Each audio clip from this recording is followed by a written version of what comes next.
Thank you. You may be seated.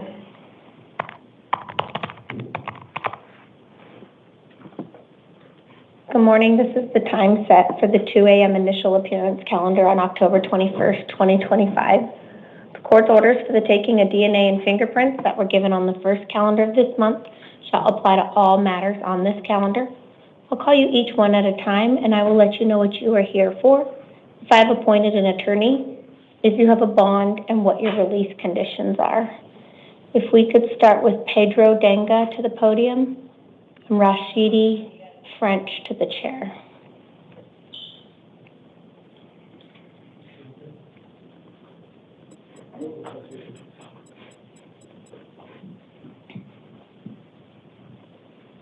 Can I get your name and date of birth? Pedro Denga, September 23rd, 1998. Thank you, sir. You are here today on a new case. It is for 2 counts of aggravated assault, a Class 4 felony, 1 count of disorderly conduct involving a weapon or an instrument, a Class 6 felony, 2 counts of assault, Class 1 misdemeanor, 1 count of criminal damage, a Class 1 misdemeanor, and 1 count of disobeying an order of the court, a Class 1 bond of $75,000. In the event you post that bond, you have written conditions of release. You may not return to the scene of the alleged crime, no contact with the alleged victim, complainant, or witness, and you may not possess any weapons.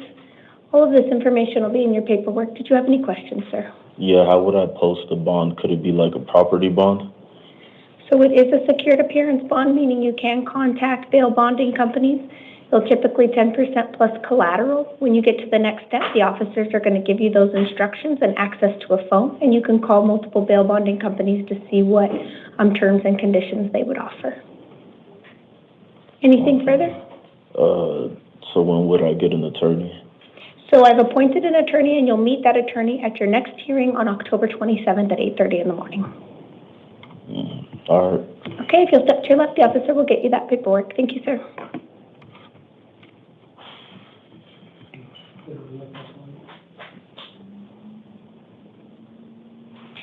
Can I have Mr. French to the podium and Mr. Summershoe to the chair?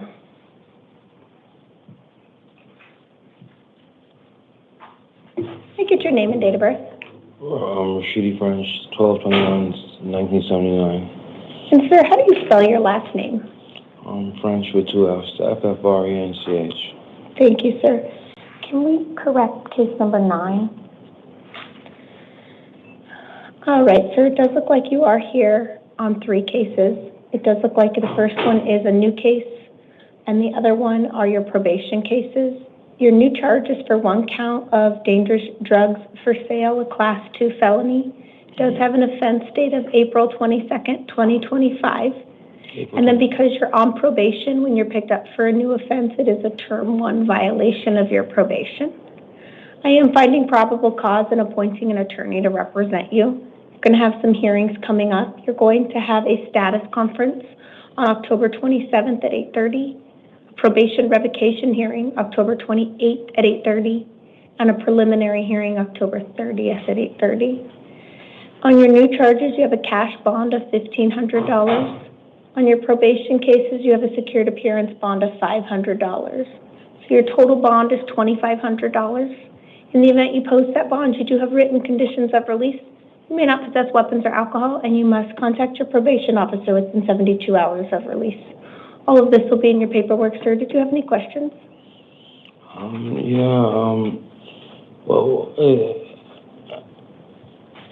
What's the earliest I could possibly be released on? So if you post bond, you'll be released within 4 to 6 hours. If you don't post bond, then you'll be here until at least October 27th at 8:30 when you speak to your attorney. And if at that time they feel like it's appropriate, they can make a motion to the court to see if the judge at that time is willing to change the release conditions. And I could possibly be released on OR at that point? That would be up to that judge at that time. If they felt like it was appropriate, then that potentially could happen. I don't know. It's up to that judge. So they're trying to say I sold something? The allegations are that you sold a dangerous drug. Yes, sir. That's what the allegations are. Okay, Mom. If you'll step, do you need me to do anything to?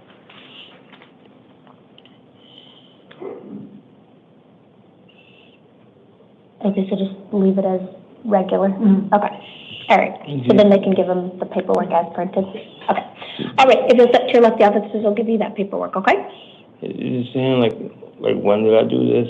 I'm so sorry? Did it say when did I do this? Yeah, so the allegations are that the dangerous drug was sold on April 22nd, 2025. And how come they didn't arrest me if I did something like that? I don't work for the police department, so I don't have information as to why the arrest did not take place at that time. It does look like it was referred over to the city of Phoenix yesterday on October 20th, and it was at that time that you were located and arrested based on the information they had received. Okay. And then the earliest I could be released is on the 20th. It would possibly be on the 28th. 27th. That's your next hearing for the new charges. Your probation revocation hearing's the 28th. What's that?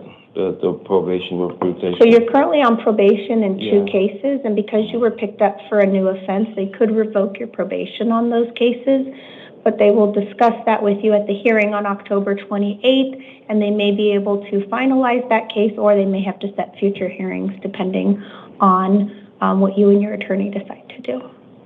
Yes, ma'am. Okay? Yes, ma'am. Okay, if you'll step to your left, the officer will get you that paperwork. Thank you, sir. Thank you. Mr. Summershoe to the podium. Ms. Rangel to the chair.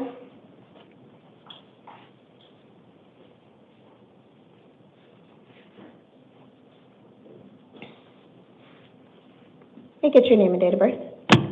12/20/64. And your name? George Summershoe. Thank you, sir. You are here on a probation violation warrant with allegations that you violated term 15 of your probation. I am appointing an attorney to represent you and setting a probation revocation hearing October 28th at 8:30. I'm affirming the secured appearance bond of $2,500. In the event you post that bond, you have written conditions of release. You may not possess weapons or alcohol, and you must contact your probation officer within 72 hours. All of this will be in your paperwork, sir. Did you have any questions? Does that mean I can be released today? If you post a bond of $2,500. Oh, if you can't do don't that. post bond, then you will remain in custody until at least your probation revocation hearing on October 28th. Oh my goodness. Okay. Yes, ma'am. Okay, if you'll step to the left, they'll give you that paperwork. Thank you, sir. Okay.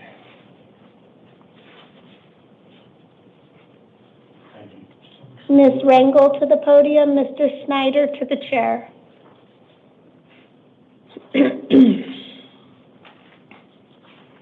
May I get your name and date of birth? Crescenta Rangel, and 12/18/95. Thank you, ma'am. It does look like you are here on a new case. It is for one count of shoplifting, a Class 4 felony, and one count of contributing to the delinquency of a minor, a Class 1 misdemeanor.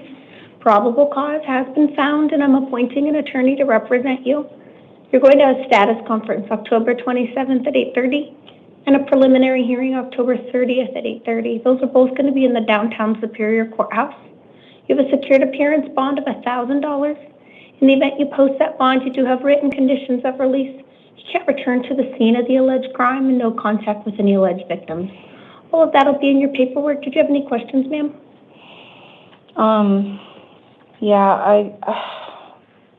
Okay, so if I can post a bond of $1,000. You guys have phones here that are only collect calls. I do have the finances to get that. I have no way of, the phone call is the issue for me though, because I have to be able to contact the person to get the money. And there's a thing where it's like they can only accept a collect call, I guess, with a certain phone service provider. That's what I was told. I don't know about that. They do only offer collect calls here. As far as accepting those, I don't know too much about that. So, okay. Basically, if I post the bond, of 1,000. If I don't, when is the court hearing? 28th? The 27th will be your next hearing date, October 27th. If you do post the bond, you'll just need to ensure you attend those hearings. If you fail to appear, a warrant would issue, and then you'd forfeit the bond. If you don't post, then they will transport you to the hearing, and that is October 27th. Okay. Okay? Thank you. All right. Thank you, ma'am. Mr. Snyder to the podium. Mr. Acosta to the chair. Can I get your name and date of birth? Ryan Snyder, May 1st, 1990. Thank you, sir. It does look like you are here on a warrant from the Apache Junction Municipal Court. Are you currently in custody on something else? Yeah, I'm finishing up 60 days. I got released to reach out for my rehab. I was supposed to be going there tomorrow morning. I have a 90-day program I'm supposed to be attending. But So you're being released from custody? yeah, I got my release paperwork. I've been working in the laundry, and so I already got my certificates and everything. I was getting released, and then they paged to me on this, which is the charge I came in on. You know, so I don't know. Like when I got arrested, I came in on. That's what I got arrested that day. You know. It was over a pair of socks, you know. I mean, at the time I was down on my luck and stuff, you know. But I mean, I've since, you know, talked to my PO and everything. I've gotten everything squared away. I mean, like I said, I'm supposed to be doing this program, and she said whenever I get done with that, she's gonna, I guess, I'll be terminating my probation because I've been doing most of my stuff successfully, you know, up till then. So when you said you're being released to a program? Yeah, my mental health clinic's supposed to be picking me up here, or ITR tomorrow, and then taking me to Rio de Vida, and then I'll do the 90 days there, and then it's another 90 days for a step down, and then they have a 6-month step down from there. So it'll be, by the time it's done, a full year program, but it's on 90-day intense rehab, and then from there the step down, and then the rehousing or whatever. So that'll be helping me get into housing and continue with my job. So Are you going to have access to a phone there? yes, I will. I'll have access to a phone, and I'll be able to get rides to any court dates that I have. My PO shows up there 3 to 4 times a week. So I mean, I see her. I'm pretty active with her, you know. She actually was the one that was suggesting I go there. So I mean, she said that it's a really good program, and I know the cook that works there, actually, she runs a small truck, and I helped her like kind of retrofit. She does the road coach type thing, but so it's kind of odd that, you know, she's like, oh yeah, you know, Priscilla, she's the cook over there, you know. Well, that would be pretty good. She's an amazing cook. I don't mean to get into that, but I mean, I know I look a little rough. This has been a 10-year process of just getting all this stuff squared away, getting it out of the way, you know. I mean, my kids are finally grown up, and I don't have to run to keep the, you know, food on the table anymore, you know, and now I'm just trying to get all my stuff paid up, you know. Okay, so it looks like what you're here before me relates to a warrant out of the Apache Junction Municipal Court related to a shoplifting offense. This warrant issued September 22nd, 2025. Okay. Okay, so what I'm going to do is, due to the nature of your charges, you're not entitled to court-appointed counsel. Yeah. I'm going to set an arraignment hearing in the Apache Junction Municipal Court. It's going to be October 24th at 8:30 in the morning. Okay. I am going to release you today on your own recognizance. That is your promise to appear. Yeah. I have included their phone number in the paperwork, so you may want to contact them about that. But if they don't allow you to appear virtually, you're going to have to get yourself a ride. Yeah, I was going to say, I've already talked to my PO about if I had any small charges coming from this, because whenever I had gotten arrested, the guy said, there's a $3 pair of socks. He's like, I'm not going to charge you for it. He's like, I understand, you know, if you're down on your luck. I mean, it was raining that day. I was completely soaked, and I had to walk from Apache Junction all the way back over Mesa Drive. So, I mean, I know it was a poor thought in there, you know, but I grabbed a pair of socks, and I came outside, and I didn't even get caught stealing them or whatever. I had actually talked to some police officers down the road, and I was talking to them, and they're like, well, why are you getting all fidgety? And I was like, well, to be honest, I have some problems with my probation officer right now, and I have to go talk to her. And they're like, oh, we can get a hold of her for you. And I was like, yeah, really? You'd help me out? And so they brought me here instead, you know, and I had to call her from, you know, in the pod, use the debit call and all that, you know, but she was definitely happy to hear from me, you know. Apparently they don't let her know whenever I go to jail, even though you'd think she would be the first one to know, but, you know.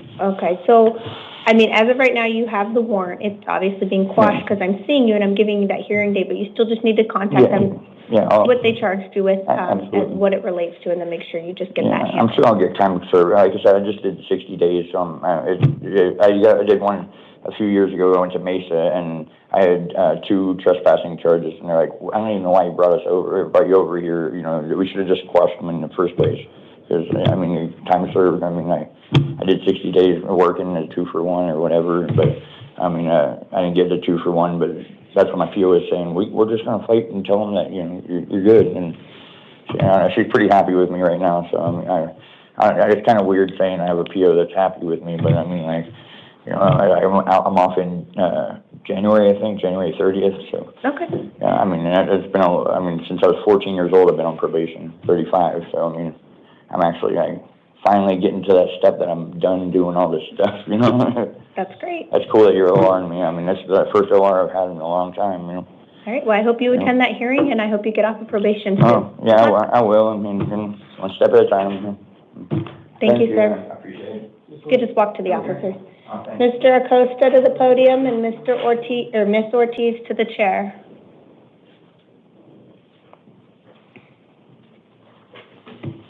Can I get your name and date of birth? Yeah, Chris Acosta, 05/28/2001. Thank you, sir. It does look like you are here on a new case. It is for 1 count of trafficking stolen property, a Class 2 felony. Probable cause has been found, and I'm appointing an attorney to represent you. You're going to have a status conference November 5th at 8:30 and a preliminary hearing November 7th at 8:30. I am going to release you to the supervision of pretrial services. You do have written conditions of release. You may not initiate contact with any alleged victim, complainant, or witness. You're also going to get an envelope with your paperwork. You're going to need to read those instructions and contact pretrial services once you've been released. And then you need to ensure that you attend all of your hearings. If you fail to appear at any of them, a warrant will issue and you'll be held on bond at your next hearing. Did you have any questions? Everything should be in the paperwork, right? Yeah, so everything I just went over is in the paperwork. Just hang on to it so you have all that information and your dates and times of your location, your hearings, okay? Yeah, sounds good. Okay, so step to your left, officer. We'll get you that paperwork. Thank you, sir. Thank you. Ms. Ortiz to the podium. Mr. Williams to the chair.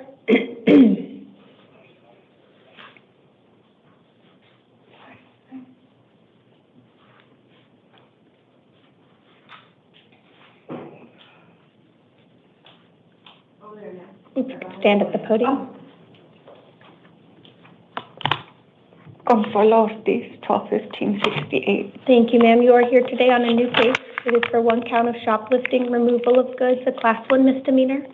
Probable cause has been found. However, due to the nature of your charges, you're not entitled to court-appointed counsel. You can hire an attorney at your own expense if you would like.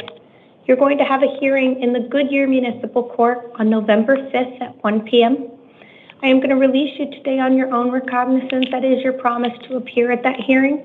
You do have written conditions of release. You may not return to the scene of the alleged crime and no contact with any alleged victim, complainant, or witness. All of this will be in your paperwork, ma'am. Did you have any questions? No. Okay, if you'll step to your left, the officer will get you that paperwork. Thank you, ma'am. Mr. Williams to the podium. Mr. Varela to the chair.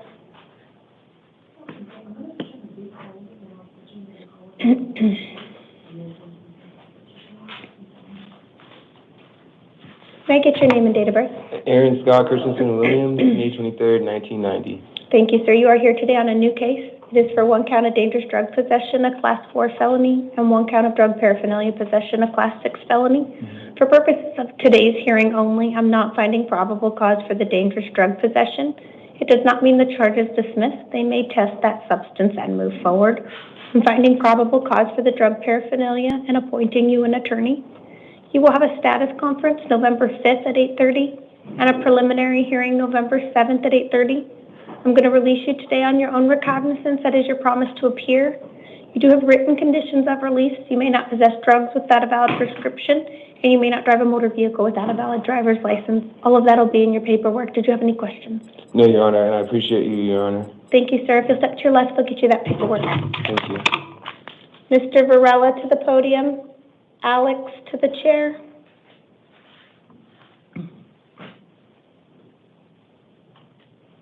Mr. Varela. Well,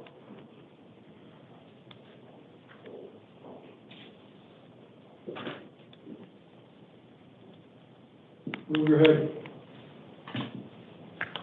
I get your name and date of birth?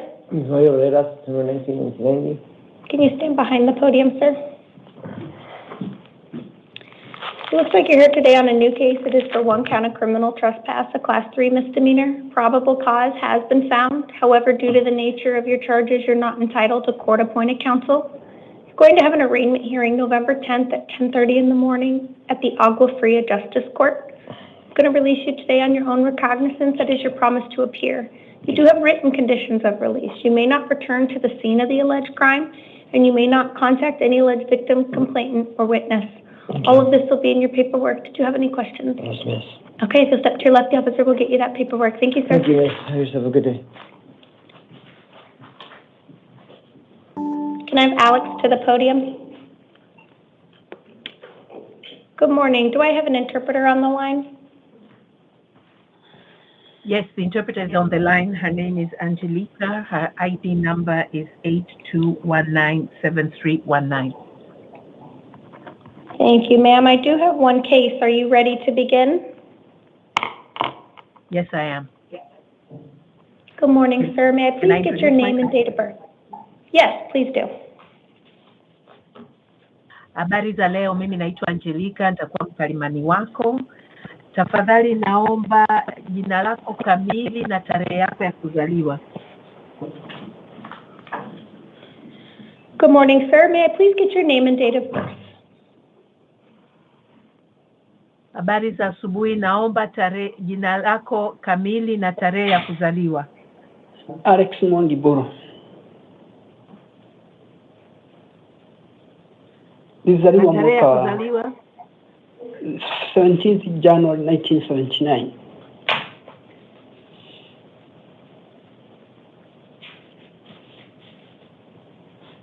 This is the interpreter speaking. Did you get that? Yeah. I did get that. Thank you, ma'am. And sir, do you need the use of an interpreter? Yeah. Unahitaji mkalimani? Yeah. So I will ask that you will wait until she translates and that you answer in your native language. Okay. So you are here today for a new case. Kwa hiyo leo uko hapa kwa ajili ya kesi mpya. Ni kweli. This is true. It is for 2 counts of aggravated assault involving a deadly weapon or dangerous instrument, a Class 3 felony. Ni kwa mashtaka mawili ya mapigo ambayo yamezidi kiasi ukitumia silaha au kitu ambacho ni hatarishi. Ni kweli. This is true. And 1 count of disorderly conduct, a Class 6 felony. Na shtaka moja la kujiendesha kusiko na kwa kisheria au kufanya fujo ambacho ni katika kikundi cha 6 cha makosa. Kosa la kwanza ni katika kundi la 3. Probable cause has been found and I'm appointing an attorney to represent you. Kwa hiyo inaonekana kwamba kunawezekana kukawa na kujibu mashtaka hayo, hivyo nitachagua wakili wa kuweza kuwakilisha. You will have a hearing. Okay. You will have a hearing on October 27th and October 30th at 8:30 a.m. Okay.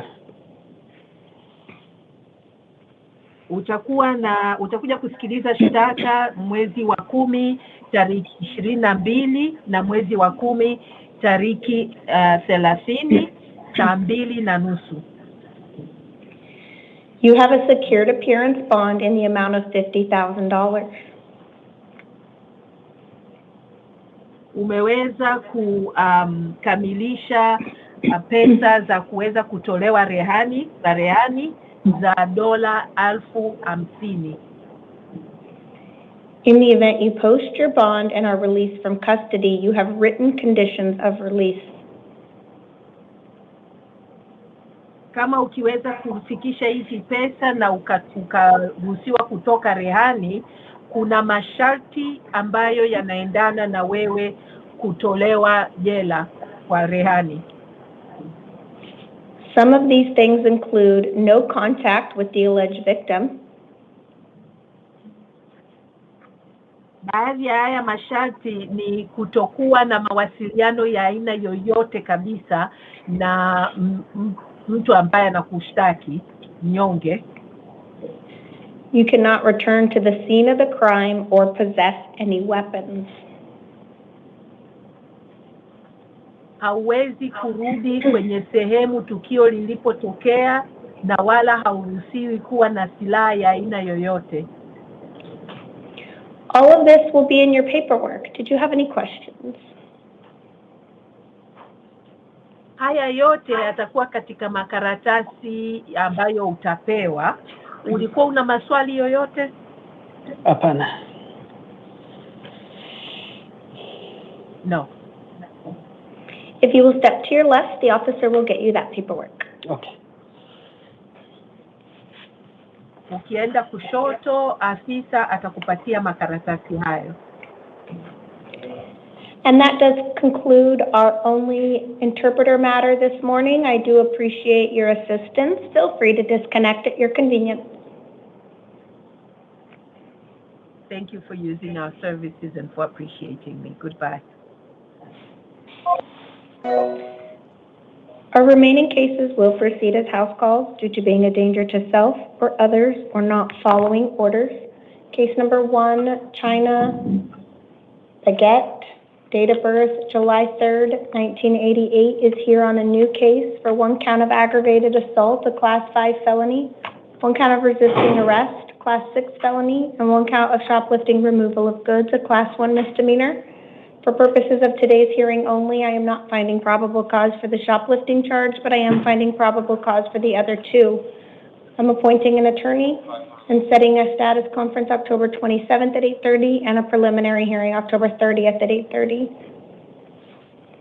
I'm setting a secured appearance bond in the amount of $1,500. In the event bond is posted, she will have written conditions of release to include not returning to the scene of the alleged crime and no contact with any alleged victim, complainant, or witness. Case number 13, Patrick Schnelly, date of birth November 25th, 1981, is here on a new case for 1 count of criminal damage, a Class 5 felony. Probable cause has been found, and I'm appointing an attorney to represent him. We'll have a status conference October 27th at 8:30 and a preliminary hearing October 30th at 8:30.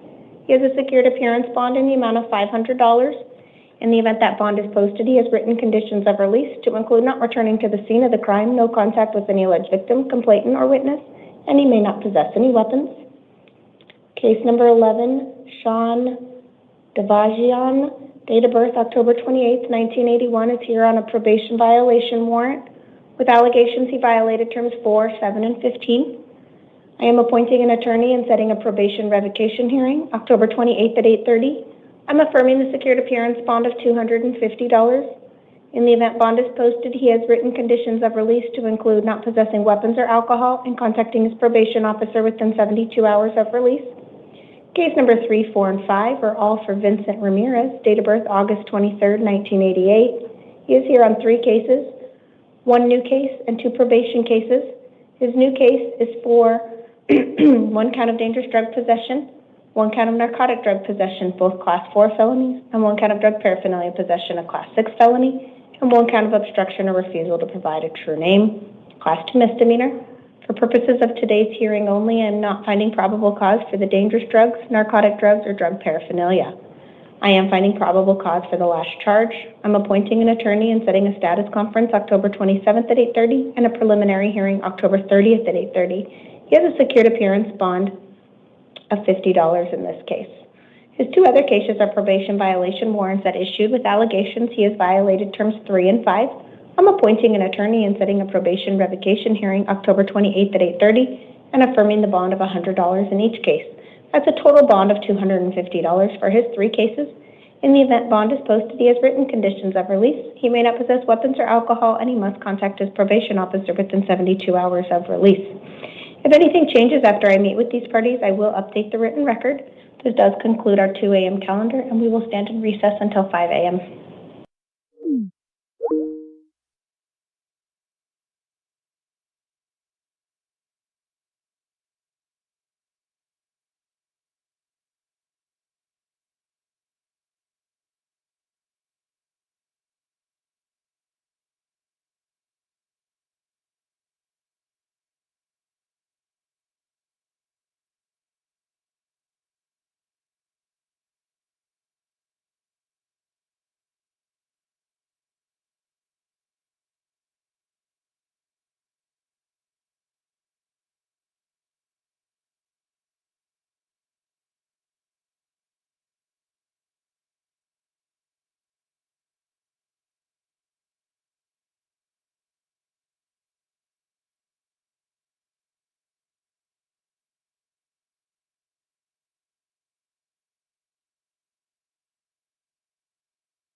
Anyway, we're going to stay all right, stand up, please, right?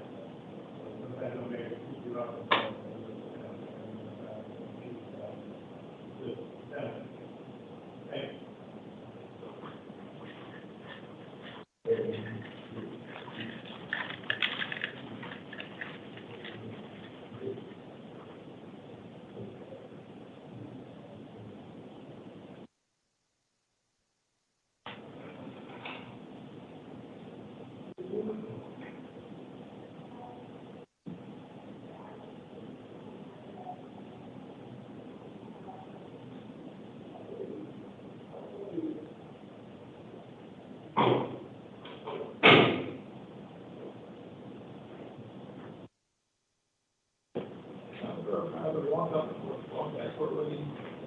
Like running or just walking? Just walking, I think $4,000 this check.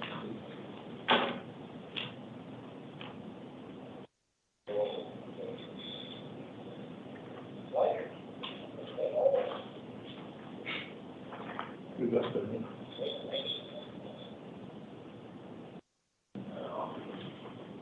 Who's up in control? The little home grandma. Always upset, grandma's food. That's it. She's always relaxed. I thought she was confident. You think it's funny, but I'm serious. But I don't really just say stuff. I mean what I say what I mean. Yeah, always. Sometimes actually. Sometimes I'm just joking. How many house calls do we have? What? How many house calls do we have? Just, one. You want to do the house call or do you want to take the court paperwork? I can take the court. All right, I'll do the house call.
Oh, and then with the hearing, look, everything is able to go through. Oh, thank goodness. Okay, I'll remember for you. She's off her way. Thank you.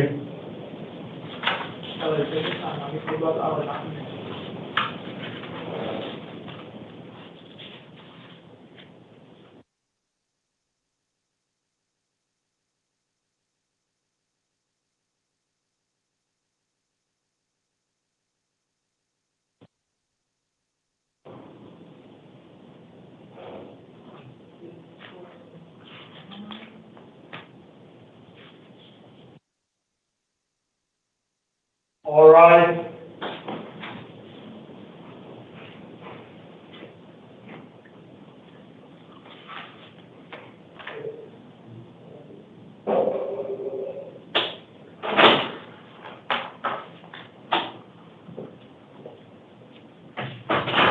Thank you. You may be seated.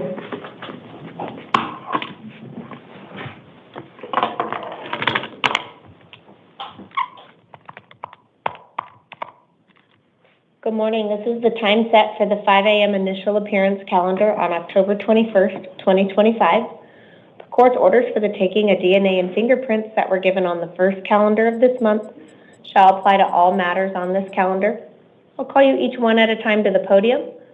I'll provide a second name to sit in the chair outside of this room. I'll let you know what you were here for, if I have appointed an attorney, if you have a bond, and what your release conditions are. If we could start with Hunter Beasley to the podium and Felicia Laguna to the chair.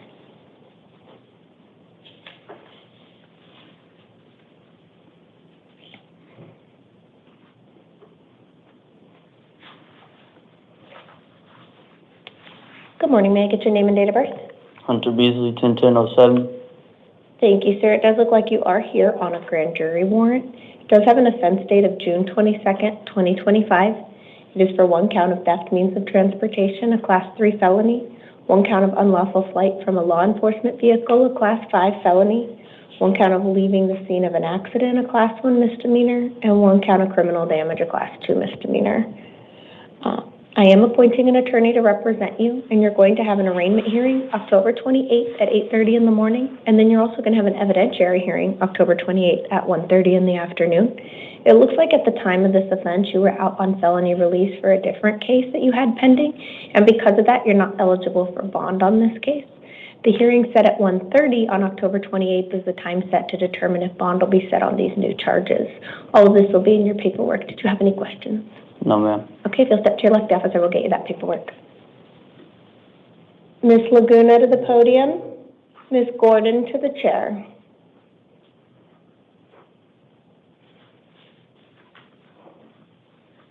Let me get your name and date of birth. Felicia Daly. And have you gone by the name Felicia Laguna? Long time ago, yes. Okay. And is that your maiden name, or and then Daly's a married name? Yes. Okay. All right. And can you repeat your date of birth? 10/22/79. Thank you, ma'am. It does look like you are here on a failure to appear bench warrant that was issued for you for a pending theft means of transportation charge. I'm going to affirm the attorney previously appointed to represent you and set a status conference October 27th at 8:30 in the morning. Okay. You do have a cash bond of $2,000. In the event you post that bond, you do have written conditions of release. You may not possess drugs without a valid prescription. You may not drive a motor vehicle without a valid driver's license. And then you'll need to ensure you attend all of your future hearings. If you fail to appear, another warrant will issue and you'd forfeit any bond you posted. Did you have any questions? No. Okay, if you'll take a seat in the gallery, we need to reprint this case, okay? Thank you. Thank you. Ms. Gordon to the podium, Ms. Heap to the chair.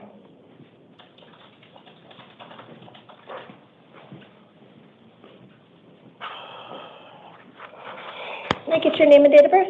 Natavia Gordon, 32394. Thank you, ma'am. It does look like you are here on a new case. It is for 2 counts of aggravated assault, a Class 4 felony, 1 count of shoplifting, a Class 4 felony, 1 count of resisting arrest, passive resistance, a Class 1 misdemeanor, and 1 count of obstruction and refusal to provide a true name, a Class 2 misdemeanor. Probable cause has been found, and I'm appointing an attorney to represent you. I'm going to have a status conference October 27th at 8:30. Preliminary hearing October 30th at 8:30. You have a secured appearance bond of $750. In the event you post that bond, you have written conditions of release. You may not return to the scene of the alleged crime, no contact with any alleged victim, complainant, or witness. All of this will be in your paperwork. Did you have any questions? No, so am I getting released? So you have a bond of $750. If you post that bond, you'll be released from custody, and then you'll need to ensure you get yourself to those hearings. If you don't post bond, you'll remain in custody and they'll transport you. Anything further? No. Okay, if you'll step to your left, I'll get you that paperwork, ma'am. Ms. Heap to the podium. Chad to the chair. May I get your name and date of birth? Sandy Lista Heap, 10/31/1983. Thank you. It does look like you are here on a failure to appear bench warrant that was issued. It looks like you have a pending case for a dangerous drug possession. I'm going to affirm the attorney previously appointed to represent you and set a status conference October 27th at 8:30 and a preliminary hearing October 30th at 8:30. You have a secured appearance bond in the amount of $500. In the event you post that bond, you have written conditions of release. You may not possess drugs without a valid prescription. You may not drive a motor vehicle without a valid driver's license. And then you'll need to ensure you attend all future hearings. If you fail to appear, another warrant would issue and you'd forfeit any bonds you posted. Do you have any questions? I'm sorry, just remain in custody until then? If you post the bond, you'll be released. If you don't post the bond, then you'll remain in custody, yes, and they'll transport you to those hearings.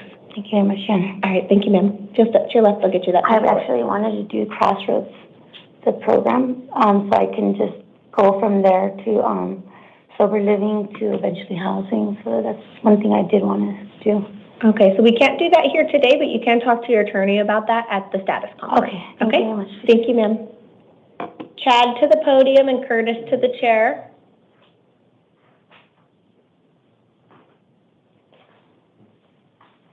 Good morning. Chad West, September 2nd, 1992. Thank you, sir. It does look like you are here on a failure to appear bench warrant that was issued. It does relate to some pending drug charges. I'll let you speak in just a moment. I'm going to affirm the attorney previously appointed and give you some hearing dates. You're going to have a status conference October 27th at 8:30, preliminary hearing October 30th at 8:30. You have a secured appearance bond in the amount of $500. In the event that bond is posted, you have written conditions of release. You may not possess weapons. You may not possess drugs without a valid prescription. All of that will be in your paperwork. Did you have a question? Yes, one question. Yesterday I was released off of a misdemeanor. I was actually on my way to court the day that I was arrested for the misdemeanor. I know that I shouldn't, it was dropped, okay? So that doesn't qualify me in any way, and I don't have anybody to post bond for me right now. I have work on the outside, and I have a stable place to live, as well as family, and, you know, I have good things going for me out there. I can sit here a week. Obviously, I'm going to have to do whatever I have to do, but I'm asking that there be any way that I could be OR'd. What day were you arrested? It was the 20th. For the misdemeanor charge? Yes. And yes. So, just yesterday? I'm sorry, not the 20th. when was my ID? Okay. It was the day of my original court date, though. 10/10, sorry, 10/10. And that was the day that I was supposed to be in court, the same morning. And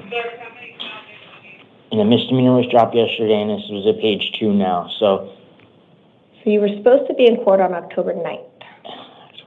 That was, okay, no, that's it. I got here I was in Tempe on the 9th, and they transferred me over here on the 10th. And that's why my ID says the 10th.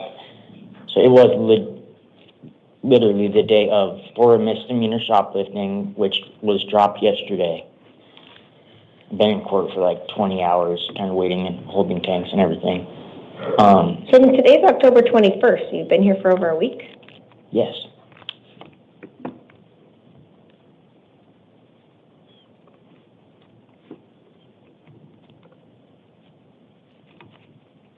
And I would post bond, but I have a wife with lupus, and I have been putting money in other, areas of my life that are pretty important to me right now.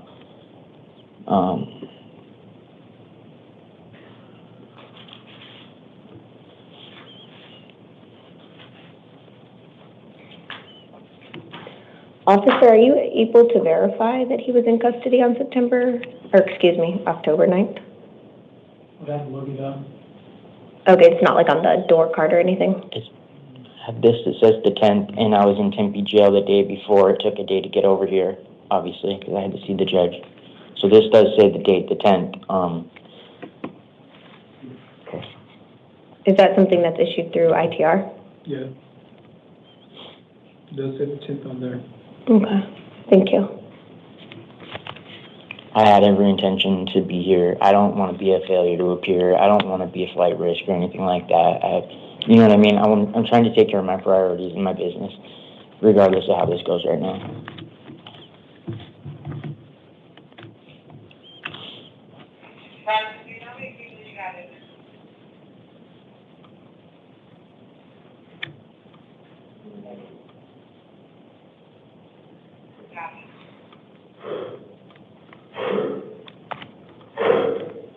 My mother I do help her with rent. I'm like it's hurting them that I'm in here right now.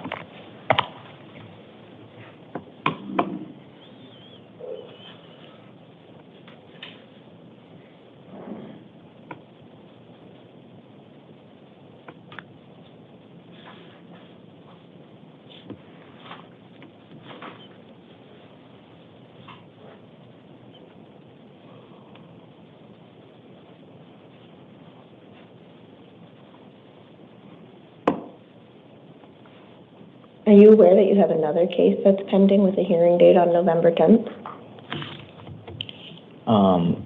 I'm not, but I will be in touch with the pretrial services, and I will be here for that. Yeah, it looks like a direct complaint was filed on October 9th for another charge. And a hearing has been set for November 10th. So you've got you're not being seen right now for that case, but I do see that you have another case pending. Yeah, not perfect, but I am trying to get my life in order. I do have every intention to be here on time. You know what I mean? This is not the right route to go for me.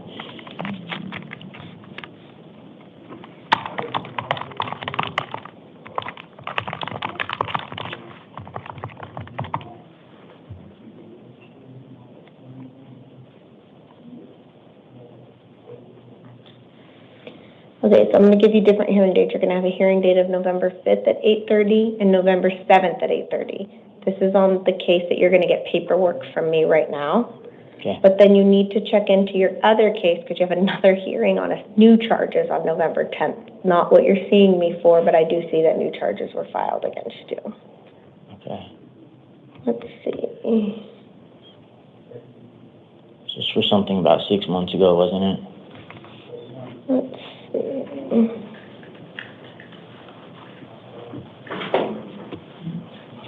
December of 2024, so. Yeah, this was a while ago. I expect it to yeah. Can you print the summons on his other case? No. Okay.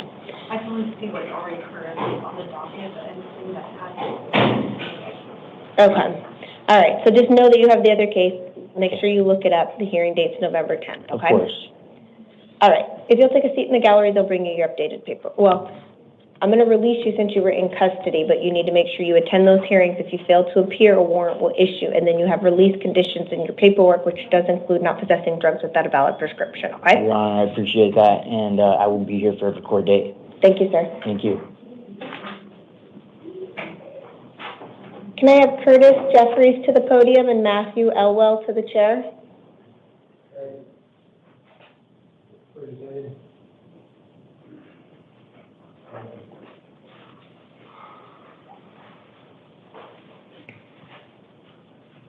May I get your name and date of birth? Curtis Jeffries, 12/16/81. Thank you, sir. You are here on a new case. It is for 1 count of dangerous drug possession, a Class 4 felony, and 1 count of drug paraphernalia possession, a Class 6 felony. Probable cause has been found, and I'm appointing an attorney to represent you. I'm going to have a status conference October 27th at 8:30, a preliminary hearing on October 30th at 8:30. You have a secured appearance bond of $250. In the event you post that, you have written conditions of release. You may not possess weapons or alcohol, and you must contact your parole officer within 24 hours. All of that will be in your paperwork. Did you have a question? Is there any way you can release me on my own regardless? Because I'm trying to get a job and stuff. Like, I got kids and stuff I got to take care of, man. So my concern is I reviewed your file, and it looks like you have 12 prior failure to appears along with 8 prior felony convictions. And so I did set a fairly small bond, but I do have some concerns about whether or not you will appear. And so that's why you have a bond that you'll have to post in order to be released from custody. So there's no way I can, like, nothing, like, brief child services, nothing? Like, I mean, I know I've got a pass, but, like, I've already did my time on that stuff. Like, I just want to try to better myself, you know? Like, when's the last time you were in custody for something? I'm 43 years old, man. You know what I mean? Like. But when was the last time you were in custody for something? Like 3 years ago, something like that. But like, I just want to try to, like, I mean, there's no way that I can, I understand there's no way I can, like, back out of this. There's no, it's got to be handled. It's going to get handled eventually, whether I run or not. But, like, I'm trying to just, like, get a job, like, at least show my kids that I can do better. I'm 43 years old. I might get, who knows where this case might go, you know, like, I just really want to work, man. And I'm in Phoenix, Arizona. Like, I can work, you know, like, there's so much opportunity. I got 2 kids, 2 beautiful children. Like, I want to see them. What city are you residing in? I'm in Tempe, Arizona. That's where you're currently living? Mm-hmm.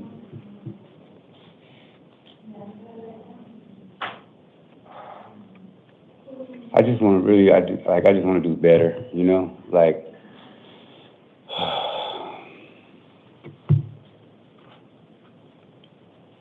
I know that this has to be handled, you know? Like, I've lived enough life to know that running from things is just going to make it worse, you know? Yeah. Yeah, I have had a past. I had a past when I was younger where I was stubborn, you know, but I'm a lot older now.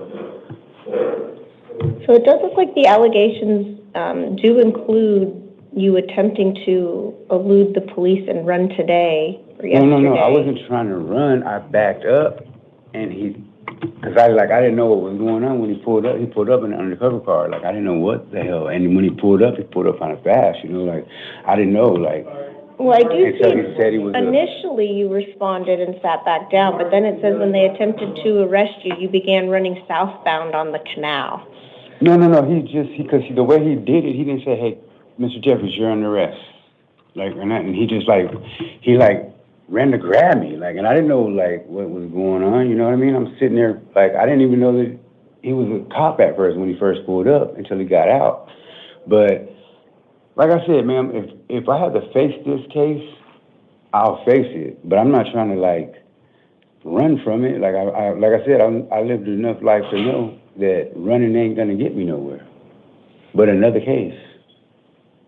And if you could put me, like, on pretrial services or something like that, that would be nice, you know? Like, I got an apartment with 2 kids. I just want to try to get a job and try to, like, show at least the courts that I can do better.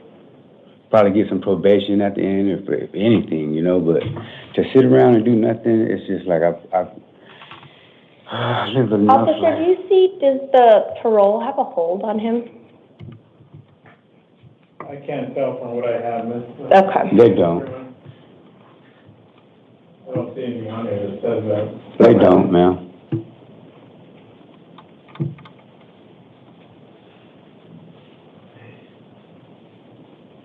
I would greatly appreciate this chance, you know, like, to try to better myself, to show the courts that I can do better.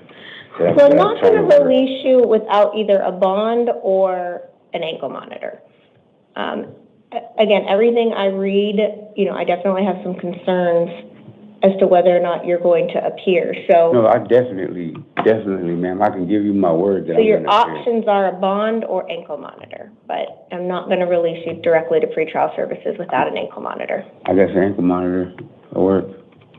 And you do know if you remove that or fail to comply, you'll be facing another felony charge, right? What do you mean by felony, like? If I release you to the supervision of pretrial services and equip you with electronic monitoring, but you don't comply with it or you remove it, then you would be facing additional charges. Okay. Okay? Mm-hmm. So you have to comply with that and you have to come to these hearings. Okay. Yeah, like I said, I don't have no plan on running or nothing like that. I just want to get a job and try to do better, you know, I'm getting older.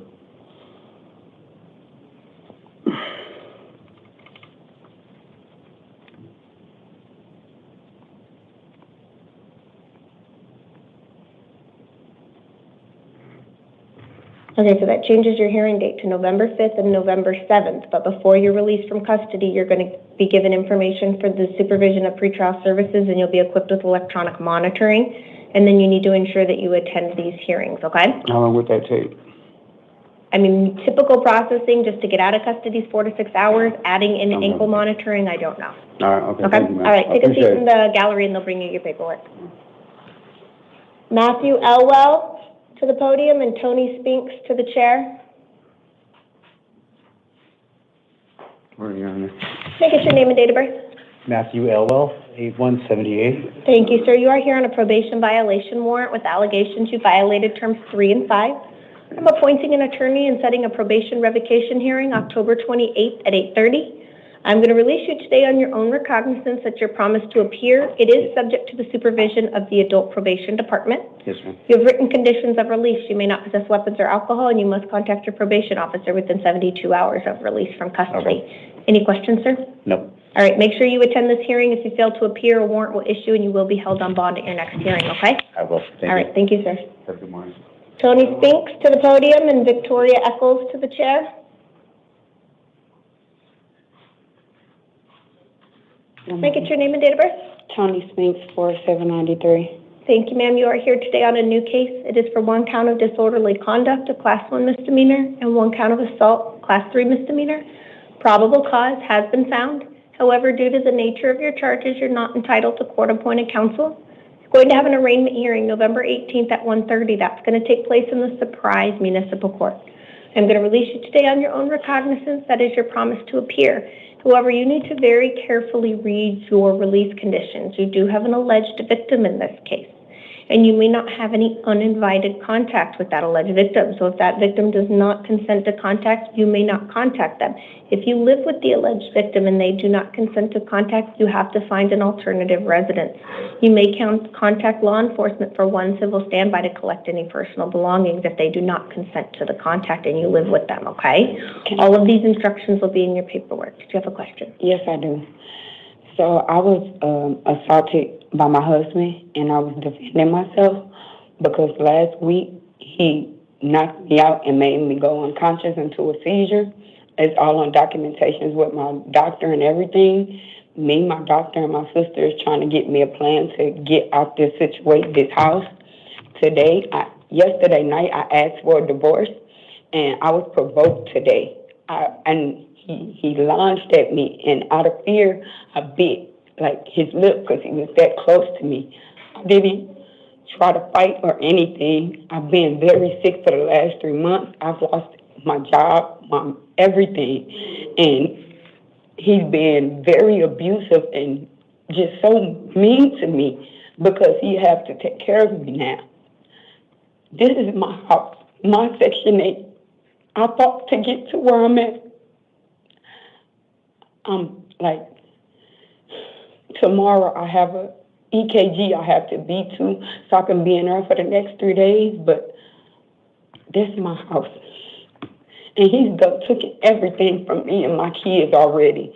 I don't feel like that's right for him to be able to stay in something that I built off of all the struggles of him abusing me and stuff. I've been stuck here for 7 years because he took me from St. Louis and brought me here without anybody, my family or anything. And he's been beating and abusing me.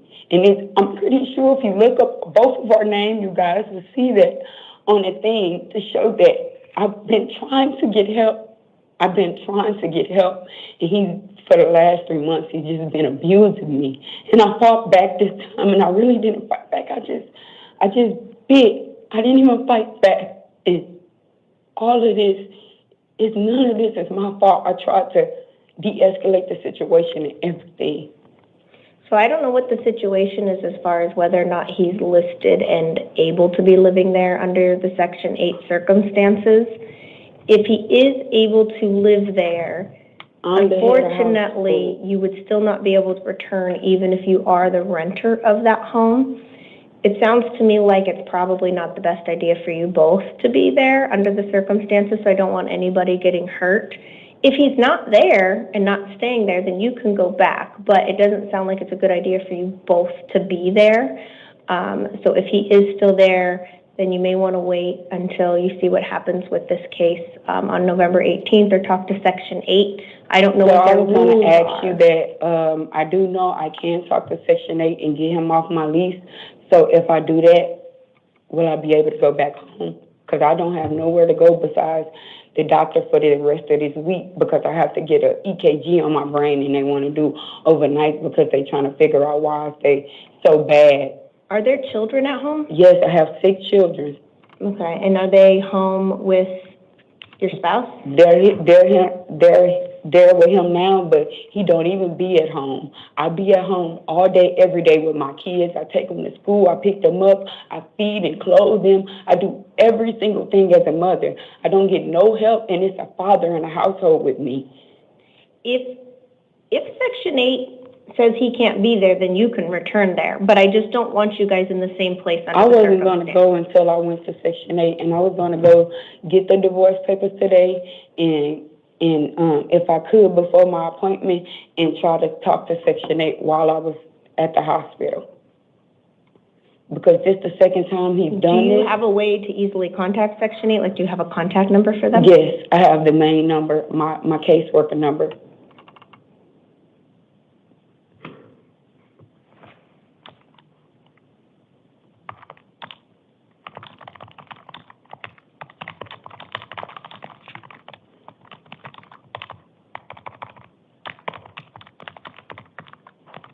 Okay, so I'm just going to add some language in there that if he's no longer there, then you can return to that home. So if it gets worked out that way that he's not there, you can return. I just don't want either of you getting hurt and this continuing. So don't go back if he's there, okay? Yes, ma'am. All right, so I just re-signed that. We'll reprint that for you. Make sure you go to your hearing on November 18th at 1:30. Otherwise, a warrant will issue for your arrest. So just make sure you go to that hearing and address these charges with the Surprise Municipal Court, okay? Okay. All right, take a seat in the gallery. We'll bring you that paperwork. Thank you, ma'am. Victoria to the podium. Frederick to the chair. May I get your name and date of birth? Victoria Eccles, June 8th, 2007. Thank you, ma'am. It does look like you are here on a new case. It is for 1 count of assault, a Class 1 misdemeanor. Yes, ma'am. Probable cause has been found. However, due to the nature of your charges, you're not entitled to court-appointed counsel. You're going to have an arraignment hearing November 4th at 8:30 in the morning in the El Mirage Municipal Court.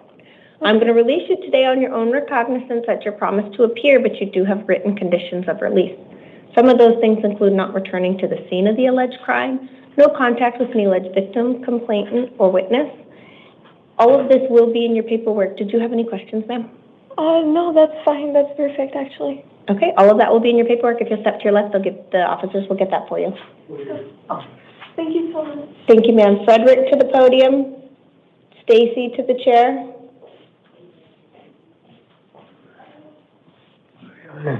Let me get your name and date of birth. Frederick Lean, 1594. Thank you, sir. You are here on a probation violation warrant with allegations you violated terms 3 and 5 of your probation. I am appointing an attorney and setting a probation revocation hearing October 28th at 8:30 in the morning. I'm going to release you today on your own recognizance at your promise to appear. Because you are on probation, it is subject to the supervision of the Adult Probation Department, and you must contact them within 72 hours of release. All of this information will be in your paperwork. Did you have any questions? Thank you. If you'll step to your left, the officer will get you that paperwork. I'm going to take just one quick brief recess.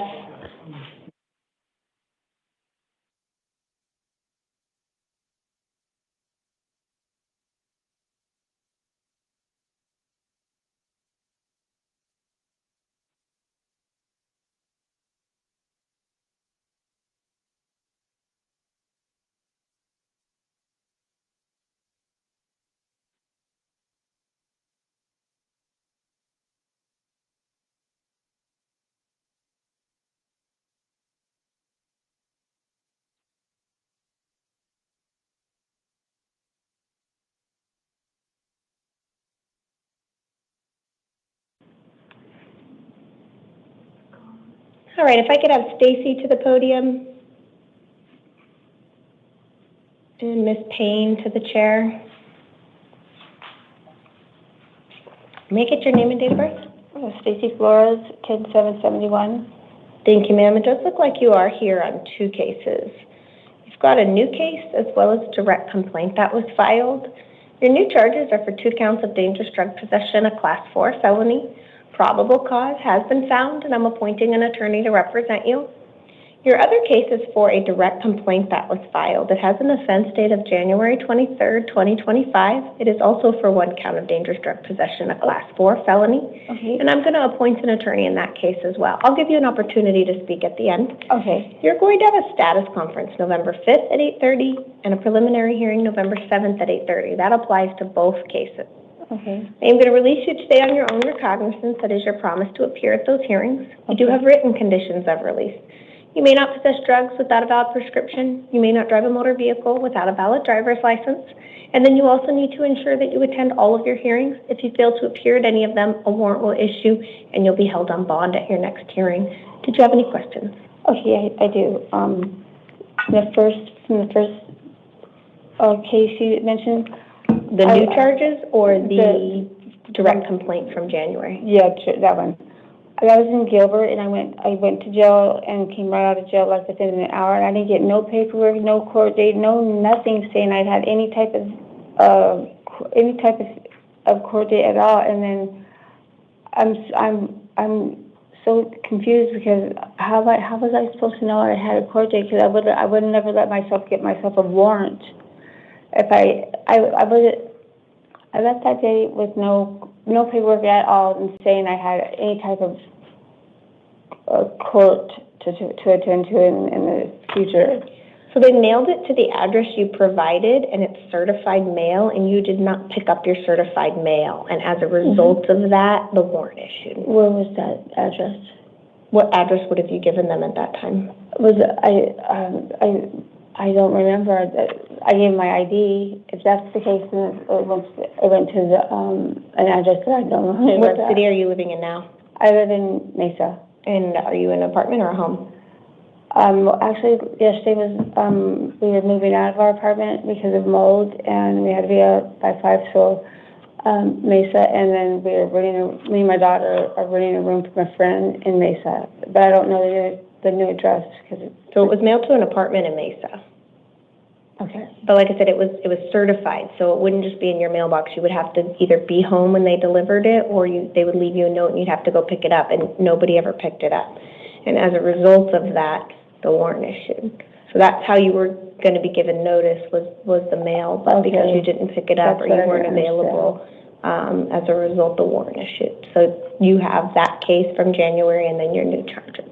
Okay. But your hearing dates are the same days, November 5th and November 7th at 8:30. Okay. Okay, so make sure you go to those because I'm giving you those today, and if you fail to appear, more warrants will issue, okay? Okay. All right. Okay, thank you. Step to your left, officer. We'll get you that paperwork. Okay. Ms. Payne, to to the podium. Tydell to the chair. May I get your name and date of birth? Vashti Payne, 22594. Thank you, ma'am. Are you currently in custody on anything else other than what you're here? No. Looks like you're here on a direct complaint that was filed. It has an offense date of September 17th, 2024. For 2 counts of aggravated DUI with a passenger under the age 15, 1 count of aggravated DUI with a BAC of .08 with a passenger under 15, and 1 count of aggravated DUI, BAC .15 with a passenger under 15. Those are all Class 6 felonies. I'm going to appoint an attorney to represent you and set a status conference November 5th at 8:30 and a preliminary hearing November 7th at 8:30. I'm going to release you today on your own recognizance at your promise to appear at these hearings. You will have written conditions of release. You may not possess weapons. You may not possess drugs without a valid prescription. You may not possess or consume alcohol, and you may not drive a motor vehicle without a valid driver's license. And then you'll need to ensure you attend all of your hearings. If you fail to appear at any of them, a warrant will issue, and then you'll be held on bond at your next hearing. Do you have any questions, ma'am? No. Okay. If it's up to your left, the officer will get you that paperwork, okay? Thank you. Tydell to the podium. Officers, can we clear the courtroom? May I please get your name and date of birth? Tydell Isom, 2/13/1993. Thank you, sir. It does look like you are here today on a new case. It does involve 1 count of aggravated assault, a Class 6 felony, and 1 count of vulnerable adult abuse, a Class 2 felony. Probable cause has been found, and I'm appointing an attorney to represent you. You're going to have a status conference October 27th at 8:30, a preliminary hearing October 30th at 8:30, with a secured appearance bond in the amount of $7,500. In the event you post that bond, you have written conditions of release. You may not return to the scene of the alleged crime, no contact with any alleged victim, complainant, or witness, and you may not possess any weapons. All of this will be in your paperwork. Did you have any questions? Yeah, I feel like they, it's a lot of cases that kind of old, cause I was trying to figure it out, cause I never got caught.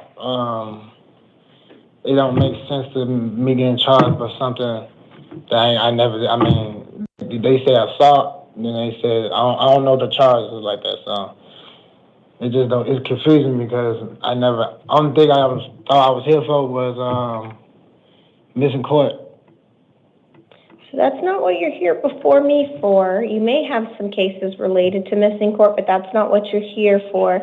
This is for an offense date on October 7th. So today's October 21st, so a couple of weeks ago.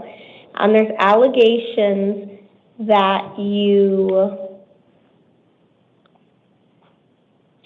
injured an elderly person, and I'm trying to see where it alleges that you were at.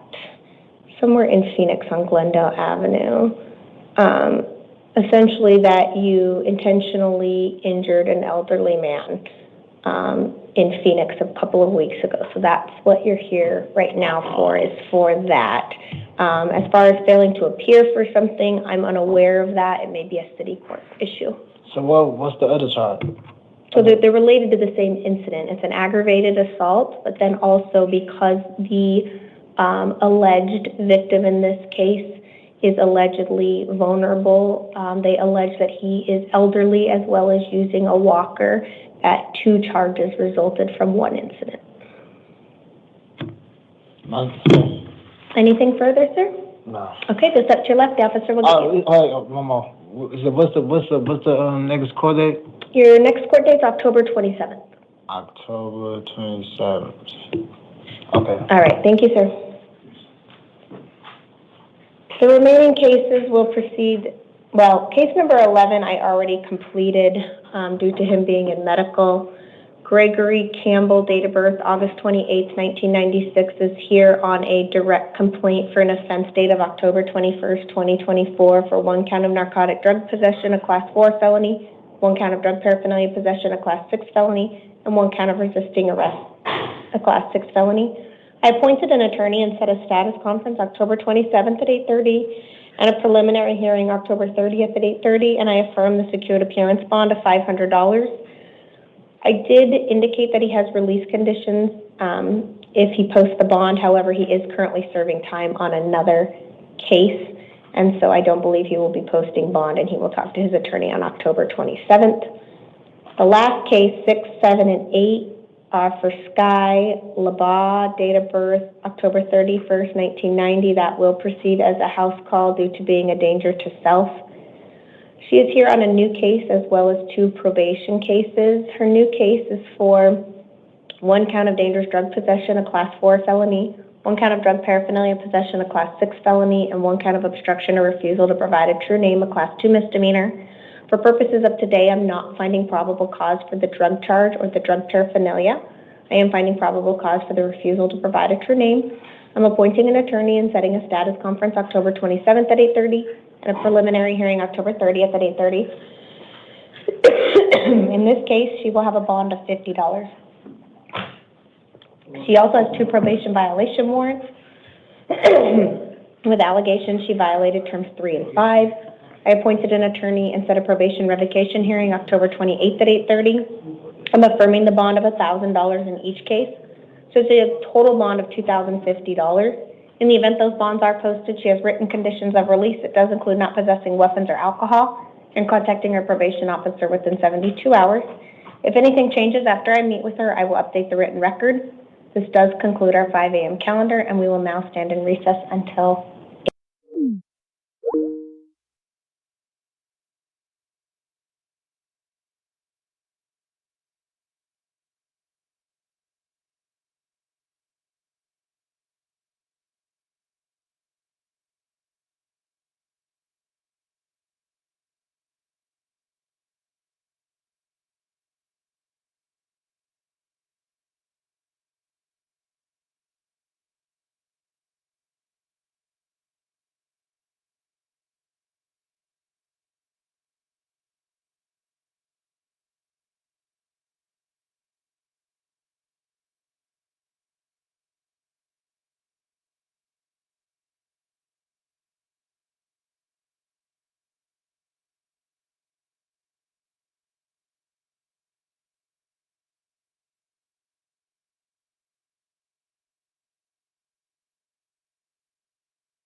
Yeah, I couldn't grab my doctor for the few of this, so I'm logged in.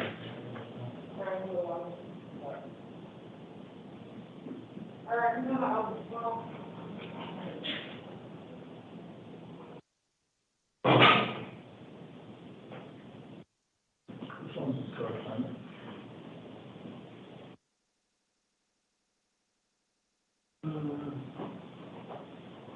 The one in the black and white shirt.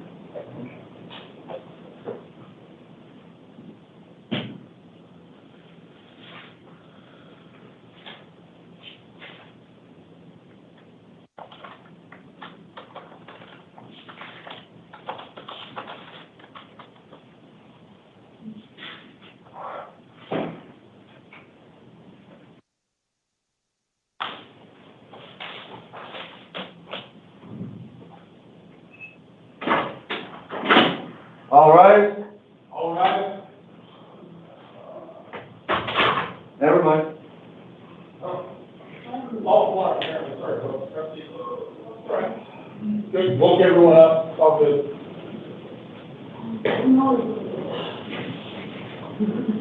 You ever been to a Catholic church, they make you stand down everything the whole time? Oh, they're so skinny. It's a similar thing. You're showing respect to the judge when they come in, just like I'm gonna take my hat off, and they actually do. Yeah. Oh, were you here yesterday? I forgot to take it off this. Walk right in the court, look at the judge, and went, sorry, Brian.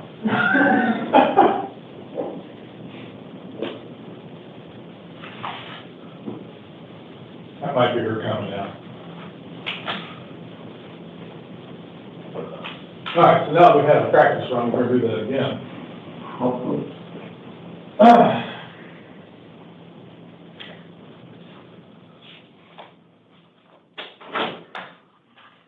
All rise, Honorable Jean Dyer now presiding. Good morning, you may be seated.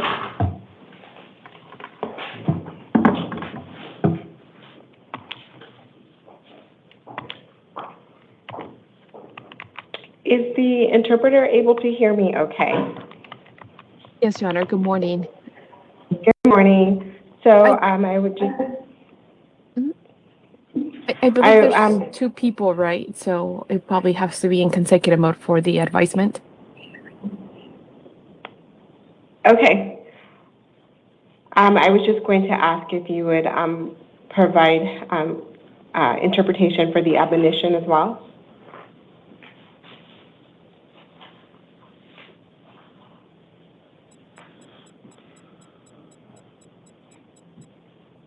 Good morning. This is the time set for the 8 a.m. initial appearance calendar for October 21st, 2025. Buenos días. Este es el momento fijado para la comparecencia inicial de las 8 de la mañana, agendado para el 21 de octubre del 2025. The court's orders for the taking of fingerprints and DNA samples made on the 1st of this month will apply to all matters on this calendar. Las órdenes judiciales de la toma de huellas dactilares y pruebas de ADN que se hicieron el 1 de este mes corresponden para todas las causas agendadas. Before we get started, there are a few things that I would like to explain to you. Antes de empezar, hay un par de cosas que me gustaría explicarles a ustedes. First, I'm going to call each of you to the podium one by one. Primero voy a convocar a cada uno por uno, para que pase al podio. I will ask you for your first and last name and your date of birth. Les voy a pedir su nombre y fecha y apellido y fecha de nacimiento. I will then tell you why you are here. Después les informaré por qué se encuentran aquí. And I will let you know whether or not an attorney has been appointed to represent you. Y les informaré si se le ha nombrado un abogado o no para que lo represente. I will then let you know what your upcoming court dates will be. Posteriormente le voy a informar cuáles son sus siguientes audiencias. I will let you know what your bond is if you are eligible for bond. Le voy a informar cuánto es su fianza si es que recauda los requisitos para que se le fije una fianza. And I will let you know what your release conditions are. Y le informaré cuáles son sus medidas cautelares. Some of you may have some questions while I am providing this advisement to you. Puede que alguno de ustedes tengan alguna pregunta mientras le estoy dando este informe. Please allow me to complete the advisement without interruption. Por favor, permítame dar este informe totalmente sin interrupciones. You will be permitted to ask your questions once I conclude the advisement. Se le va a permitir que haga sus preguntas una vez que concluya yo con mi informe. You are also cautioned to keep your questions directed to your release conditions only. También se les da la precaución de que solamente las preguntas se dirijan solamente en cuestión a sus medidas cautelares. This is a recorded proceeding, and anything that you say could be used against you. Esta es una diligencia grabada y cualquier cosa que usted diga se puede usar en su contra. Any questions or concerns that you have about your case should be directed towards your attorney. Cualquier duda o inquietud sobre su causa se le debe de dirigir hacia su licenciado. The first person that I'm going to call to the podium is Angel Gomez. La primera persona que convoco para que pase el atril es Ángel Gómez.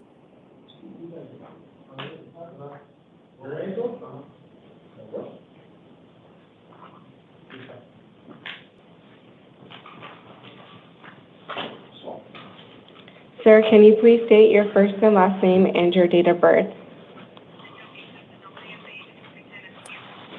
Ángel Bernal Gómez y la fecha de nacimiento es 5 de enero del 2001. Ms. Sweeney, do you wish to state your appearance at this time?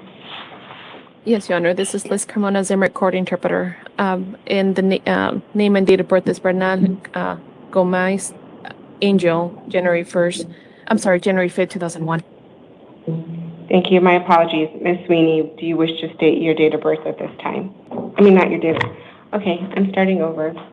Ms. Sweeney, do you wish to state your appearance at this time? Yes, Your Honor. Thank you. Alexandra Sweeney on behalf of the Attorney General's Office.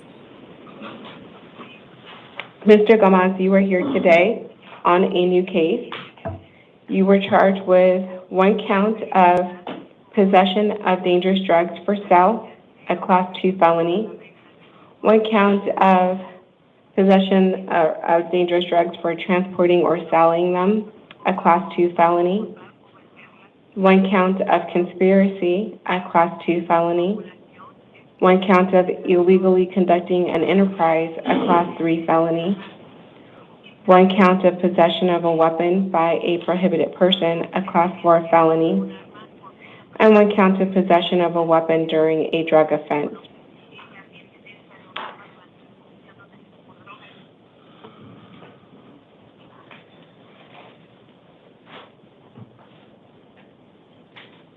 I'm sorry, I'm taking a pause for one moment.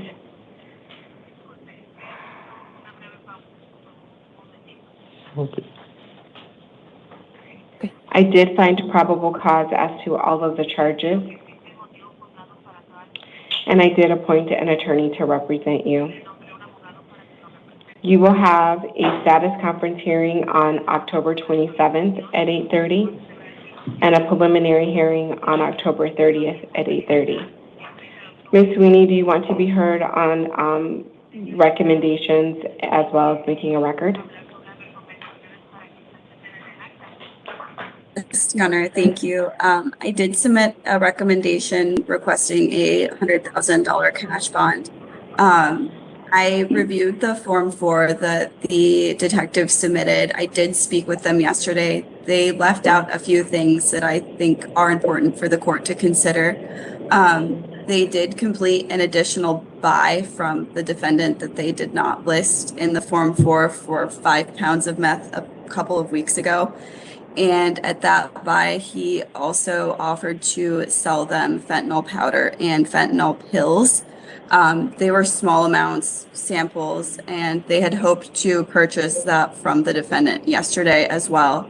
That ended up not happening, but I think it's important to point out that the defendant has access to a variety of drugs and in bulk quantities that, as I pointed out, have very high street values, which I think makes him a flight risk. Additionally, he is a citizen of Mexico, not a citizen of the United States. Thank you.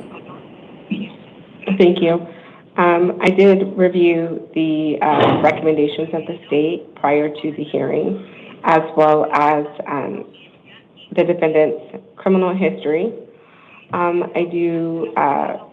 I am going to adopt the recommendations of the state and order a cash bond in the amount of $100,000. If you are able to post that bond, you will be released to pretrial services on electronic monitoring.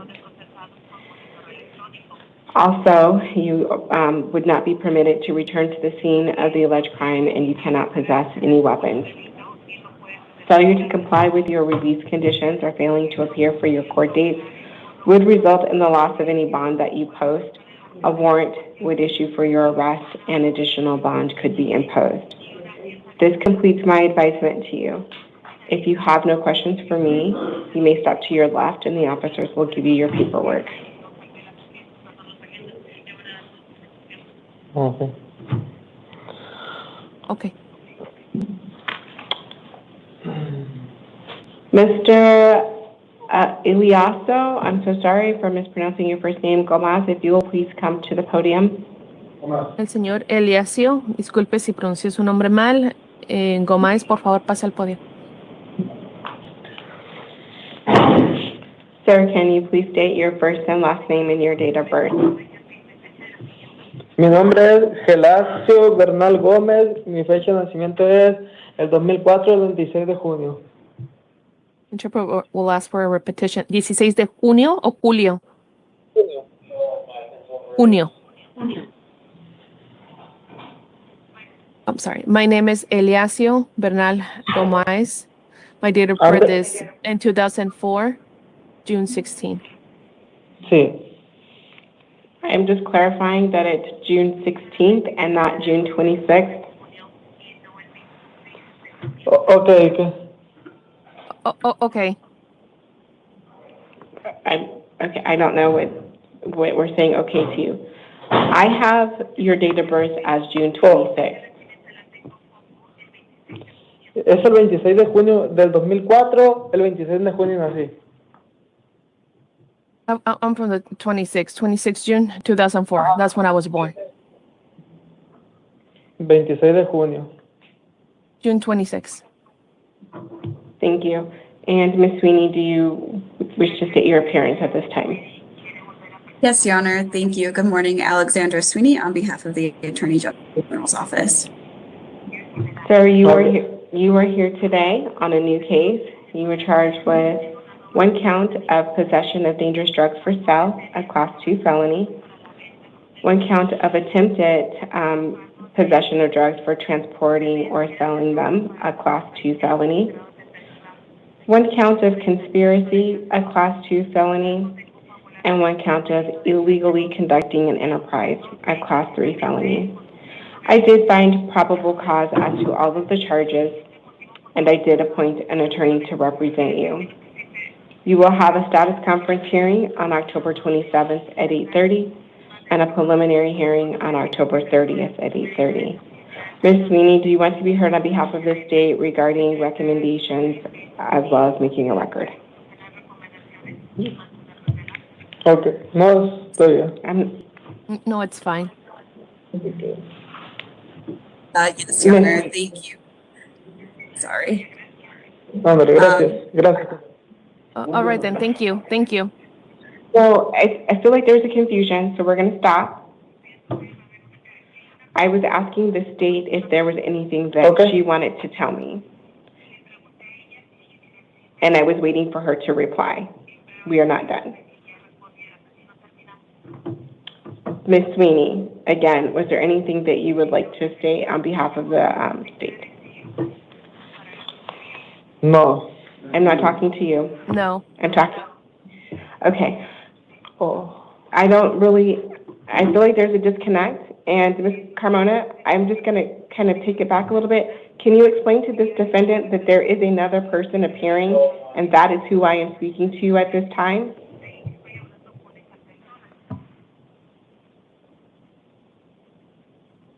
Interpreter's note, the interpreter has done explaining, Your Honor. The interpreter was just interpreting. Thank you. Ms. Sweeney. Thank you, Your Honor. I am requesting a $75,000 cash bond, slightly less than his co-defendant, as he was only involved in this second deal with the roughly 30 pounds of methamphetamine. It is obviously a significant amount of drugs that he was transporting for sale. Thank you.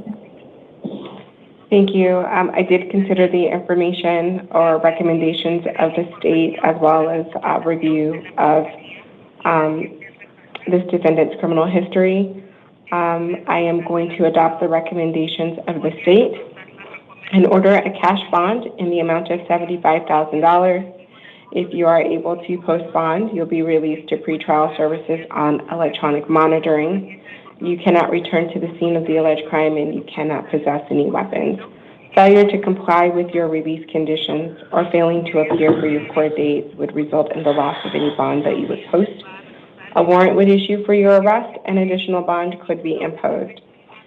This takes care of everything that I needed to advise you of this morning. If you have no questions for me, you may step to your left, and the officer will give you your paperwork.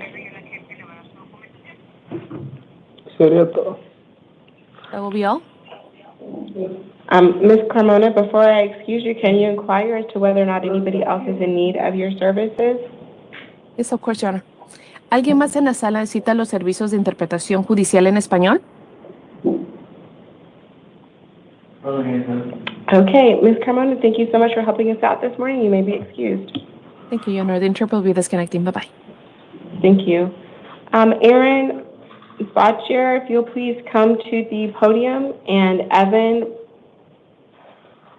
Racataselos, if you'll please have a seat in the chair by the door. Sir, can you please state your first and last name and your date of birth? Aaron Badaje, March 1st, 1995. You are here today on a new case. You were charged with 1 count of possession of narcotic drugs for sale, a Class 2 felony, 1 count of possession of drug paraphernalia, a Class 6 felony, 1 count of tampering with physical evidence, a Class 6 felony, 1 count of endangerment, a Class 1 misdemeanor, and 1 count of resisting arrest, passive resistance, a Class 1 misdemeanor. I did find probable cause as to all of the charges, and I did appoint an attorney to represent you. You have a status conference hearing on October 27th at 8:30 and a preliminary hearing on October 30th at 8:30. You do have a secured appearance bond in the amount of $10,000. If you are able to post bond, you cannot return to the scene of the alleged crime, and you cannot possess any weapons. Failure to comply with your release conditions or failing to appear for your court dates would result in the loss of any bond that you would post. A warrant would issue for your arrest, and additional bond could be imposed.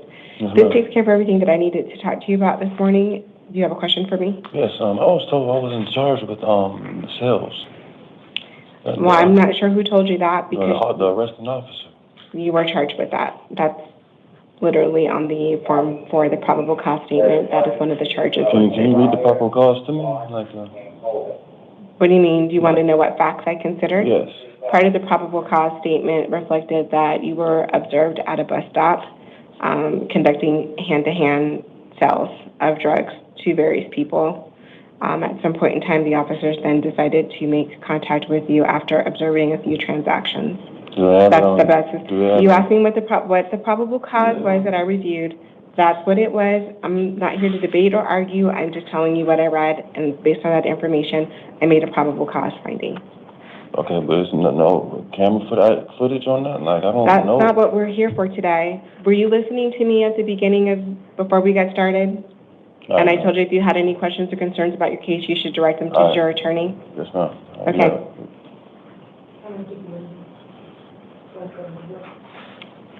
Mr. Bacatiselos, if you'll please come to the podium, and Mr. Teller, will you please come have a seat in the chair by the door?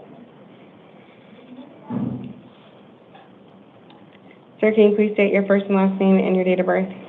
My name is Evan Bracatellos. Date of birth is September 8th, 1999. You are here today. Basically, it's a new case stemming out of the original case that brought you here. Two additional charges were filed regarding a separate incident. So you were charged with 2 counts of burglary in the 3rd degree, unlawful injury, a class 4 felony, alleged to have occurred on September 23rd of this year. I did find probable cause as to those charges, and I did appoint an attorney to represent you.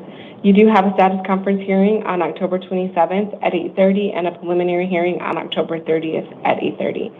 I am aware that you do have a bond in the first case, and so in this matter, I'm ordering a secured appearance bond in the amount of $5,000. If you are able to post bond, you cannot return to the scene of the alleged crime. You cannot initiate any contact with the alleged victims. Failure to comply with your release conditions or failing to appear for your court dates would result in the loss of any bond that you post. A warrant would issue for your arrest and additional bond would be imposed. This takes care of everything that I needed to talk to you about today. It looks like you might have a question for me. What is your question? Is this bond in addition to the original one, or is it? It's in addition. So your first case had $20,000. So this case, I gave you a $5,000 secured appearance bond. So your total secured appearance bond between the two cases is $25,000. And I have one more question. Are the details of what you're describing like on documents I'm about to receive, or should I ask you if I want to know what you're referring to? The probable cause statement, just so you know what I considered, I looked at the first case that you were brought in on. That I received is called to page 2. That means that additional charges came in. So on whatever you were charged in on the first incident, there were additional victims, I guess, identified. So there are new charges. These are those. So this is in relation to the same incident? Within the same night, there was different victims within the same night. Same case. Same case, different victims. Your attorney, you have one already. Your attorney will get all the information, and your attorney will be able to explain it to you better. Okay. Anything else?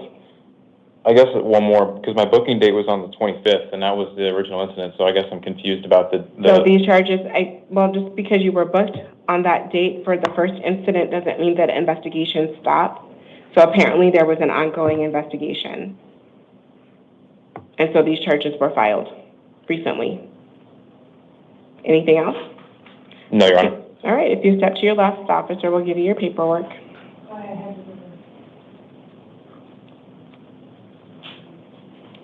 Mr. Teller, will you please come to the podium? And Mr. Jesus Orozco, if you'll please have a seat in the chair by the door.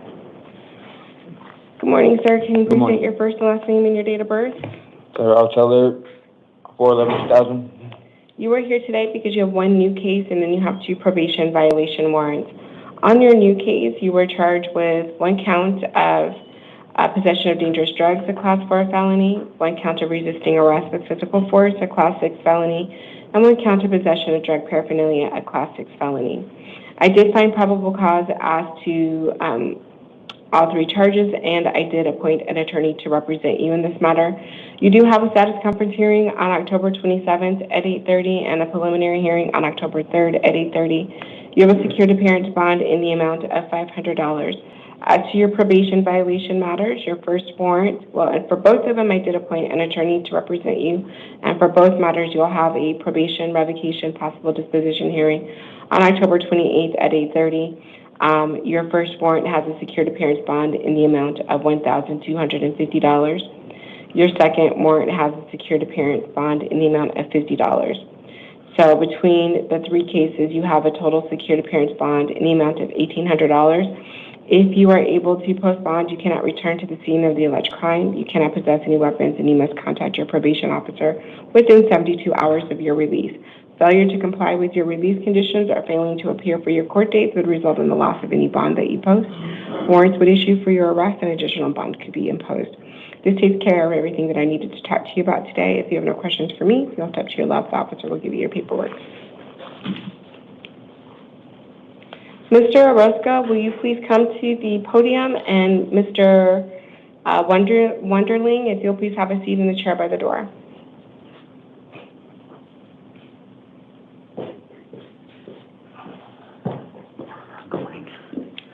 Good morning, sir. Can you please state your first and last name and your date of birth?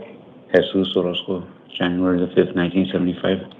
Sir, you are here today because you have 4 probation violation warrants. I did appoint an attorney to represent you in all 4 matters. You do have a probation revocation possible disposition hearing on October 28th at 8:30 for all 4 matters. Your first warrant has a secured appearance bond in the amount of $1,000. Your second warrant has a secured appearance bond in the amount of $1,000. Your third has a secured appearance bond in the amount of $500, and your last one has a secured appearance bond in the amount of $250. So you have a total secured appearance bond in the amount of $2,750. If you are able to post bond, you must appear for your court date. Failure to do so would result in the loss of any bond that you post. Warrants would again issue for your arrest, and additional bond would be imposed. This takes care of everything that I needed to talk to you about this morning. If you have no questions for me, you'll please step to your left. The officer will give you your paperwork. Thank you. Thank you. Mr. Wonderling, will you please come to the podium? And Ariel Robinson, will you please have a seat in the chair by the door?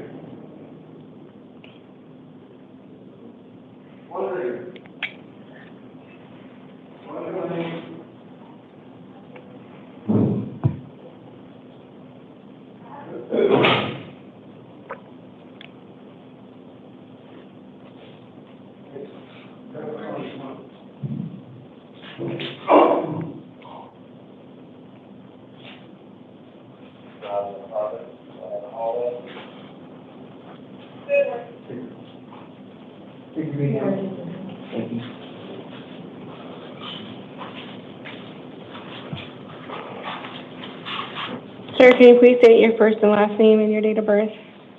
Michael McCain Wonderling, 7679.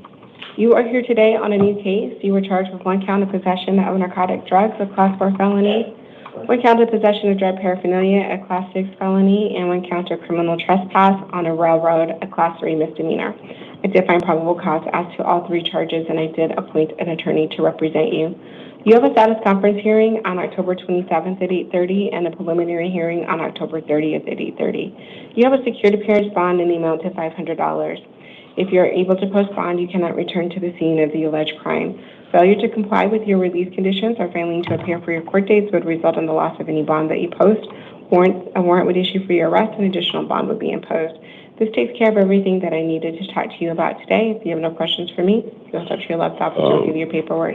Can you please, or I mean, I don't have any money to get. Sir, I am looking at your criminal history, and you have 17 failures to appear.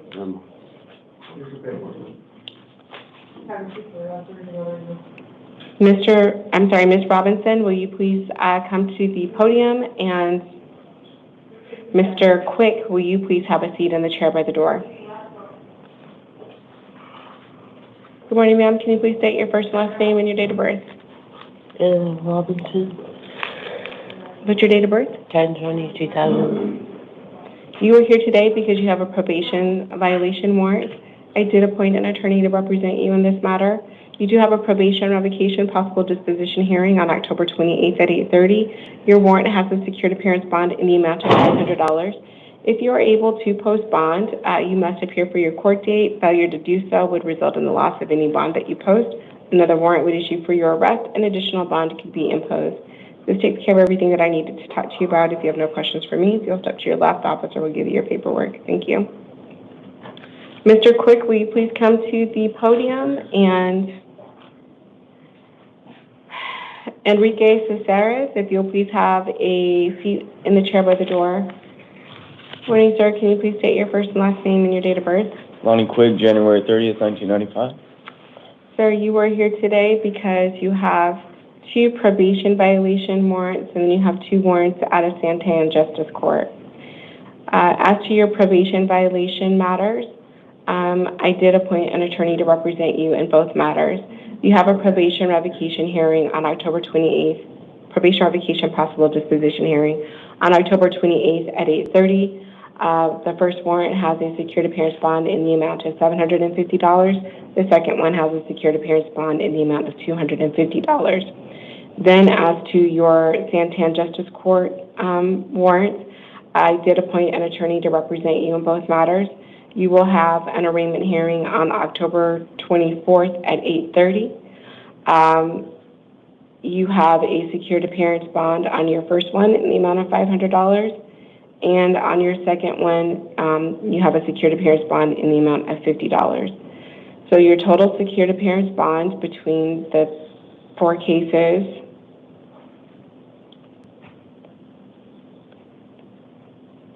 $1,550 is your total secured appearance bond between the 4 cases. If you are able to post bond, you must appear for all of your court dates. Failure to do so would result in the loss of any bond that you post. Warrants would issue for your arrest, and additional bond could be imposed. This takes care of everything that I needed to talk to you about today. If you have no questions for me, if you'll please step to your left, officer will give you your paperwork. So I'm not getting released? Okay. Now, Steve, that's all the way down by the window, okay? Back row. Volunteers. Volunteers.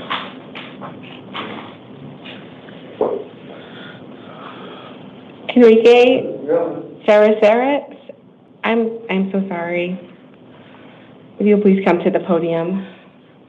And Lyle Golay, if you'll please have a seat in the chair by the door. Good morning, sir. Can you please state your first and last name and your date of birth? Enrique Franco Cesares, December 13th, 1995. You are here today because you have 2 probation violation warrants. I did appoint an attorney to represent you in both matters. You will have a probation revocation possible disposition hearing on October 28th at 8:30. Each of your warrants has a secured appearance bond in the amount of $250, so your total secured appearance bond is $500. If you are able to post bond, you must appear for your court date. Failure to appear for your court date would result in the loss of any bond that you post. Warrants could again issue for your arrest, and additional bond could be imposed. This takes care of everything that I needed to talk to you about today. If you have no questions for me, if you'll please step to your left, officer will give you your paperwork. Thank you. Okay, please step to your left. Take a look. That's yours. Or seat in that wall all the way down by the window. Mr. Galay, if you'll please come to the podium, and Jamie Brinken, if you'll please have a seat in the chair by the door. Yeah, that's great.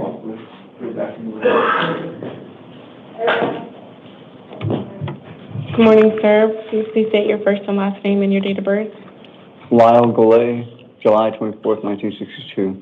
You are here today because you have 2 warrants out of Globe Justice Court. I did appoint an attorney to represent you in both matters. You will have an arraignment hearing on October 24th at 8:30. Each of your warrants had a cash-only bond in the amount of $500, so your total bond is cash only $1,000. If you are able to post bond, you must appear for your court date. Failure to do so would result in the loss of any bond that you post. Warrants would again issue for your arrest, and additional bond could be imposed. This takes care of everything that I needed to talk to you about this morning. If you have no questions for me, feel free to step to your left. The officer will give you your paperwork. Ma'am, I do have a question. I was unaware that there was even charges against me any longer. I was told when I was inpatient that they were dropped. And then... So I'm going to stop you on that part. We don't have access to the court records, like the court system. Like, I can look at things in my court here. I don't have the ability to do that for Globe Justice Court. What I do have is information from the sheriff's office. They let us know whether or not warrants are valid. So you wouldn't be here if they didn't call over to make sure that the warrants were valid. So they did verify that these are valid active warrants, and so that's why you're here. So I don't know what you were told. I had no court date either. I was unaware that there was anything out there for me. Both of your warrants are for failing to appear for your court dates. That's what is listed on the warrants. And the court would be in I don't know what the court dates would be. It is at the Globe Court at 1400 Ash Street. That's the courthouse where these were to have occurred at. Would there be any way of having the bonds released on my own recognizance? I don't have the ability to do that. Okay. That's all I can, I don't know what else to add. All I can do is tell you what the warrant is and how much the bond is. That's really all I can do with out-of-county warrants. Okay. I don't have any other information. Well, that's all, I don't know, I didn't know about it, otherwise I would have appeared. Okay. Well, I think that's pretty much all we can talk about or do to here today. So if you wouldn't mind stepping to the left, the officer is going to give you your paperwork. Thank you.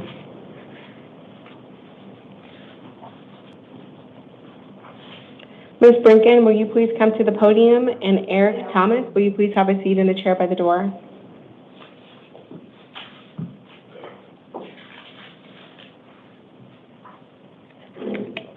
Ma'am, can you please state your first and last name and your date of birth? Jamie Brinken, 4/18/1987. You are here today on a new case. You were charged with one count of disorderly conduct involving fighting, a Class 1 misdemeanor, one count of assault, touch to injure, a Class 3 misdemeanor, and one count of assault causing fear of physical injury, a Class 3 misdemeanor.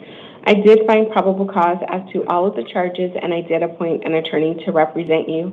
You will have an arraignment hearing on October 29th at 8:30, and you have a secured appearance bond in the amount of $500.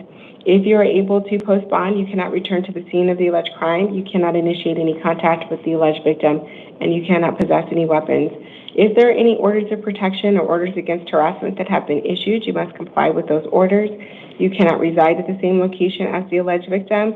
You are permitted one civil standby with local law enforcement to assist you in collecting your essential belongings, and you are cautioned that if you violate the no victim contact order in this case, you could be charged with aggravated harassment, which is a Class 6 felony. Failure to comply with your release conditions or failing to appear for your court date would result in the loss of any bond that you post. A warrant would issue for your arrest, and additional bond could be imposed. This takes care of everything that I needed to talk to you about today. If you have no questions for me, feel free to step to your left. The officer will give you your paperwork. Thank you. Mr. Thomas, will you please come to the podium? And David Geiger, if you'll please have a seat in the chair by the door.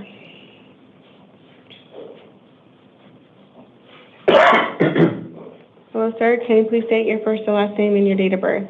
Eric Thomas, May 4th, 1971. Sir, you were here today on two matters. You have one new case, and then you have a probation violation warrant. On your new case, you were charged with one count of criminal trespass in the 3rd degree, a Class 1 misdemeanor. I did find probable cause as to that offense, and I did appoint an attorney to represent you. You do have a arraignment hearing on October 24th at 8:30. You do have a secured appearance bond in the amount of $100. Then as to your probation violation warrant, I did appoint an attorney to represent you in that matter. You will have a probation revocation possible disposition hearing on October 28th at 8:30, and that warrant has a secured appearance bond in the amount of $100.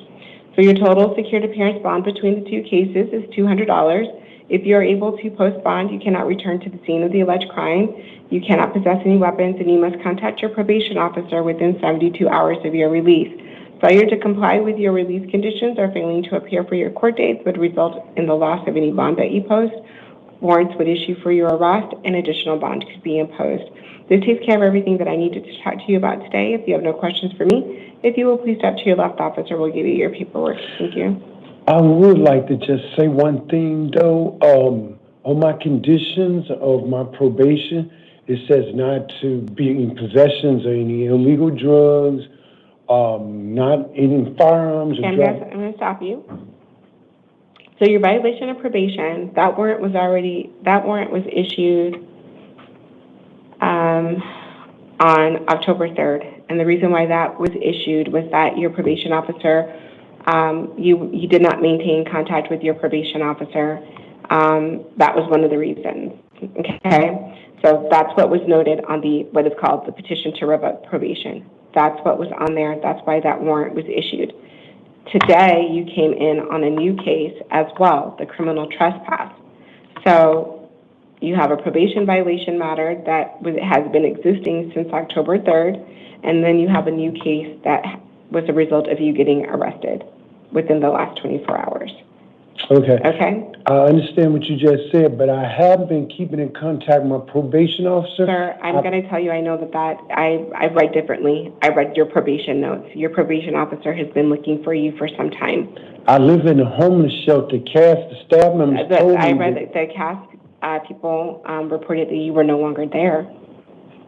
That's not true. I'm currently I'm just letting you know CAS. that's what was reported to your probation officer. You're wanting to have a discussion with me and just letting you know what I read. Wow. So the probation officer has not been able to make contact with you. They did follow up at CAS to confirm that you were there, and that's one of the terms is that you changed residency without notifying your probation officer. So those are the issues. Any other concerns or any dispute that you want to have regarding that, I've appointed you an attorney, and you can talk to your attorney about that. But that's what the information is that's been reported.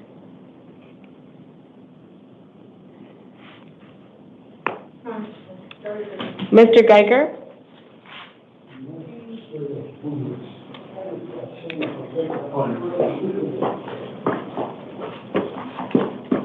So, sir, can you please state your first and last name and your date of birth? David Geiger, 11/18/78. You are here today on a new case. You were charged with 1 count of possession of a dangerous drug, a Class 4 felony, and 1 count of possession of drug paraphernalia, a Class 6 felony. I did find probable cause as to both charges, and I did appoint an attorney to represent you. You have a status conference hearing on November 5th at 8:30 and a preliminary hearing on November 7th at 8:30. I am inclined to release you to pretrial services today. That means that I will release you back into the community, but your release would be supervised by pretrial services. You do have to promise to appear for your court dates. Do you promise to appear for your court dates? Yes, I do.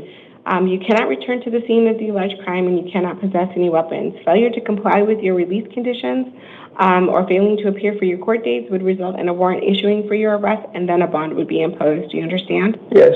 Okay, that took care of everything that I needed to talk to you about today. If you have no questions for me, if you'll step to your left, officer will give you your paperwork. Mr. Dimitri Harris, will you please come to the podium? And Ricardo Sanchez, will you please have a seat in the chair by the door? Good morning, sir. Can you please state your first and last name and your date of birth? Dimitri Harris, 1988. You are here today on a new case. You were charged with 1 count of possession of a narcotic drug, a Class 4 felony, and 1 count of posted speed limit by 20 miles per hour or more, a Class 3 misdemeanor. I did find probable cause as to both charges, and I did appoint an attorney to represent you. You will have a status conference hearing on November 5th at 8:30 and a preliminary hearing on November 7th at 8:30. I am inclined to release you to pretrial services today, which means I will release you back into the community without bond, but you do have to, but your release will be supervised by pretrial services. Do you promise to appear for your court dates? Yes. You do have the following release conditions. You're not to be driving without a valid driver's license is one of them. Please be advised that if you fail to comply with your release conditions or you fail to appear for your court dates, a warrant would issue for your arrest and a bond would be imposed. This takes care of everything that I needed to talk to you about today. If you have no questions for me, feel free to step to your left. Officer will give you your paperwork. So does that mean I don't have a license? Or? No, I'm just highlighting that, and that's just based on what I do know from your criminal history. You weren't charged with driving without a suspended license. Okay, but I do. I'm just letting you know that one of your charges is a traffic charge. Okay. And then the pre-trial services is? You're going to receive a packet. Okay. It's going to give you all the information regarding pretrial services and what your responsibilities are. Okay. And it'll also have a phone number. So you need to make sure that you do not lose it. Okay. Because there are things that you are going to have to do as far as being supervised in the community. Okay. Okay? Gotcha. Yes. All right. Mr. Sanchez, will you please come to the podium? And Kyle Palmer, will you please have the seat in the chair by the door? Hello, sir. Can you please say your first and last name and your date of birth? Ricardo Gonzalez, August 21, 1983. So you are here today on a new case. You were charged with one count of possession of drugs paraphernalia, a class 1 misdemeanor. I did not find probable cause as to this offense. You are not entitled to counsel due to the nature of the charge. You will have an arraignment hearing on November 5th at 9 a.m. Because no probable cause was found today, you will be released. However, you do still need to appear for your court date. Just because probable cause was not found today does not mean that the information that is needed to make that finding cannot be submitted prior to your next court date. So if you don't appear for your court date, a warrant would issue for your arrest, and then a bond would be imposed, okay? All right, that takes care of everything that I needed to talk to you about today. If you'll please step to your left, the officer will give you your paperwork. Thank you. Thank you.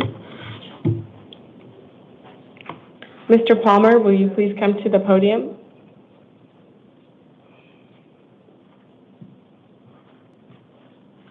Hello, sir. Can you please state your first and last name and your date of birth? Kyle Palmer, 31702. You are here today on a new case. You were charged with one count of assault with intent to injure, a class 1 misdemeanor, and one count of disorderly conduct involving fighting, a class 1 misdemeanor. I did find probable cause as to both charges. Due to the nature of the charge, you are not entitled to court-appointed counsel. You will have an arraignment hearing on November 4th at 8:30. I am inclined to release you on your own recognizance today, but you do have to promise to appear for your court date. Do you promise to appear for your court date? Yes. You have the following release conditions. You cannot return to the scene of the alleged crime. You cannot initiate any contact with the alleged victim, and you cannot possess any weapons. Dana, I have to make a change here, or a correction. Sorry. Is that a good thing for me? Hold on. No, I'm telling you that you cannot possess any weapons, but the form did not show that, so I had to add it on there. So you cannot possess any weapons. If there's any orders of protection or orders against harassment that have been issued, you must comply with the terms of those orders. You cannot reside at the same location as the alleged victim. You are permitted one civil standby with local law enforcement to assist you with collecting your essential belongings. And you are cautioned that if you violate the no victim contact order in this case, you could be charged with aggravated harassment, which is a class 6 felony. Failure to comply with your release conditions or failing to appear for your court date would result in a warrant issuing for your arrest, and a bond could be imposed. This takes care of everything that I needed to talk to you about today. If you have no questions for me, you may have a seat.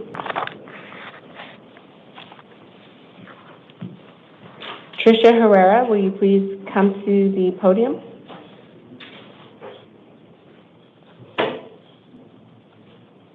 Good morning, Your Honor. Good morning. Can you please state your first and last name and your date of birth? Tricia Herrera, 5/29/1984. You are here today because you have two warrants out of one warrant out of Santan Justice Court and the other warrant is out of West Mesa Justice Court. On your warrant out of Santan Justice Court, due to the nature of the charge, you're not entitled to court-appointed counsel. You have an arraignment hearing on November 4th at 9 a.m. I am inclined to release you on your own recognizance. Can we turn that down? I am inclined to release you on your own recognizance. You do have to promise to appear for your court date. Do you promise to appear for your court date? Yes, Your Honor. Please be advised that the recommended bond for you was $375. This was for failing to appear. I am giving you an opportunity to go to court and take care of it. If you fail to appear, another warrant is going to issue, and at a minimum, you're looking at $375, if not more. On your second warrant, again, that one's out of West Mesa Justice Court. Due to the nature of the charge, you're not entitled to court-appointed counsel. You do have an arraignment hearing on November 4th at 8:30. And again, I'm inclined to release you on your own recognizance. You do have to promise to appear for your court date. Do you promise to appear? Yes, Your Honor. I will also let you know that on that warrant, the judge's instruction was that it should be a $500 cash bond. So if you fail to appear for your court date, another warrant will issue, and it'll be a cash bond in the amount of $500. The reason why I'm telling you this is that I let everybody know I give you an opportunity. It looks like it's your first failure to appear. So I'm giving you an opportunity to go to court. If you come back because you don't go, I will impose the bonds. Okay. Also, Your Honor, you said both of them are on the 4th, but they're two different courthouses. So your paperwork should be giving you the phone number for those different courthouses. Okay. So you should probably contact them and make arrangements. Okay. Okay? All right. Thank you, Your Honor.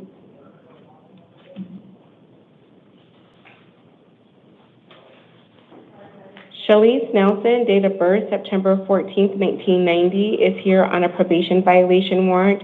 She is not physically present in court due to disruptive behavior. I did appoint an attorney to represent her in this matter.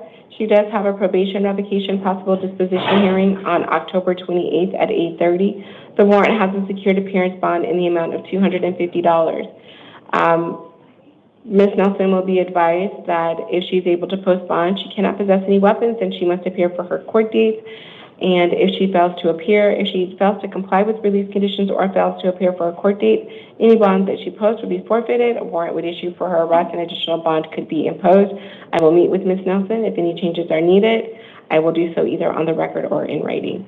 This concludes the 8 a.m. initial appearance calendar. We stand in recess until 11 a.m.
All right, thank you. Please be seated.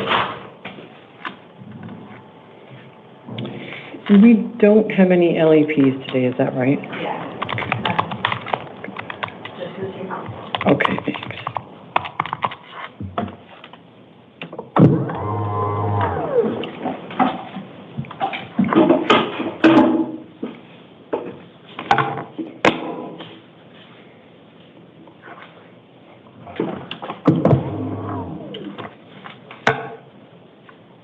All right, this is the 11 a.m. initial appearance calendar for October 21st, 2025.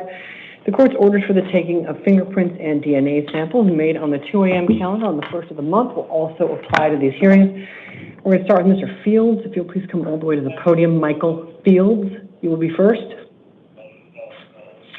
After that, Alejandro Carrillo Pelayo. Will you go to the chair? You'll be second. The officer will show you where to wait.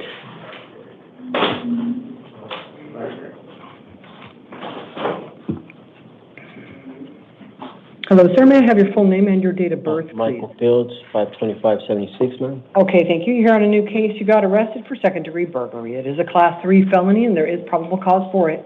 I'm appointing a lawyer for you. Your next court date will be a status conference, October 27th at 8:30 in the morning in the downtown Superior Court, with a preliminary hearing October 30th at 8:30 in the same court. The address will be on your paperwork.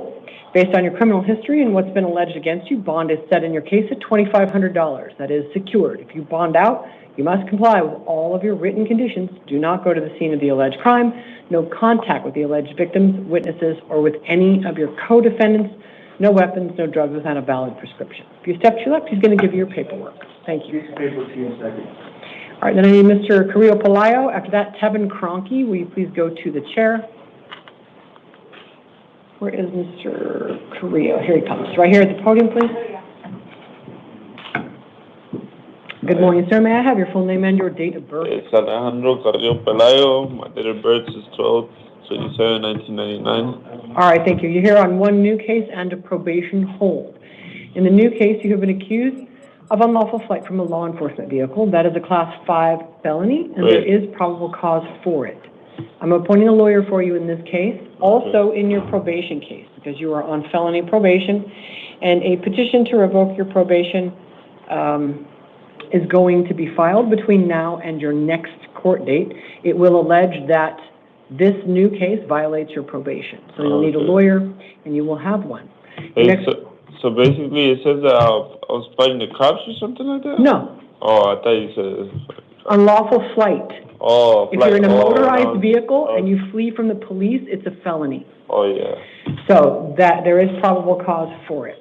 Okay. And your lawyer can explain to you more about the elements of that crime. Alrighty. Your next court date in that new case will be October 27th, which is this coming Monday, the 27th at 8:30 in the morning in the downtown Superior Court. The next day, October 28th, is your probation court date.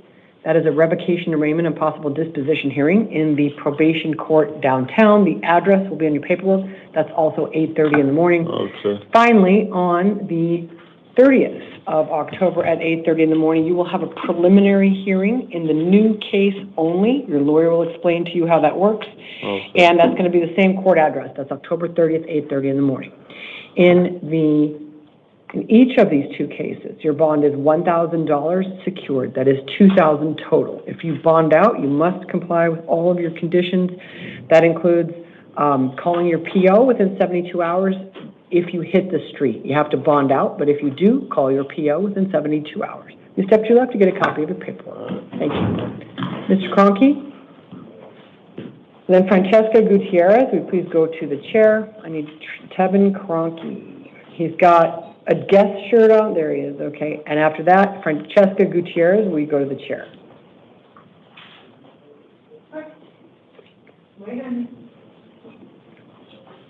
Right at the podium, please, sir.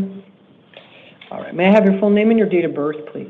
Tevin Isaiah Cronky, August 1st, 1992. Thank you. You're here on one new case and a probation hold. In the new case, you were arrested for dangerous drug possession, a Class 4 felony, and assault, a Class 1 misdemeanor. There is probable cause for both of those, and I am appointing a lawyer for you.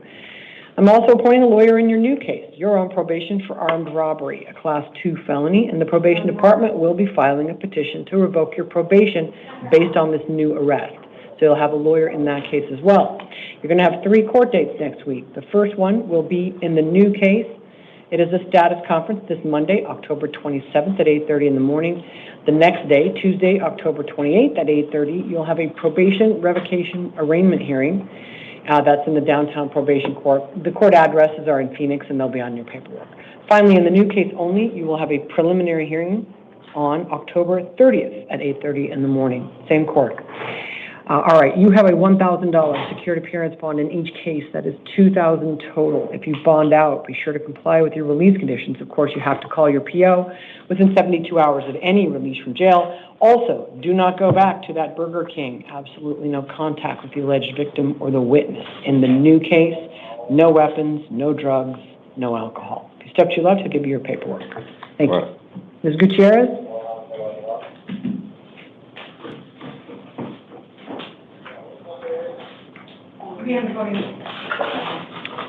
After that, Jeremy Rogers, will you go to the chair, please? Hello, ma'am. Can I have your full name and your date of birth, please?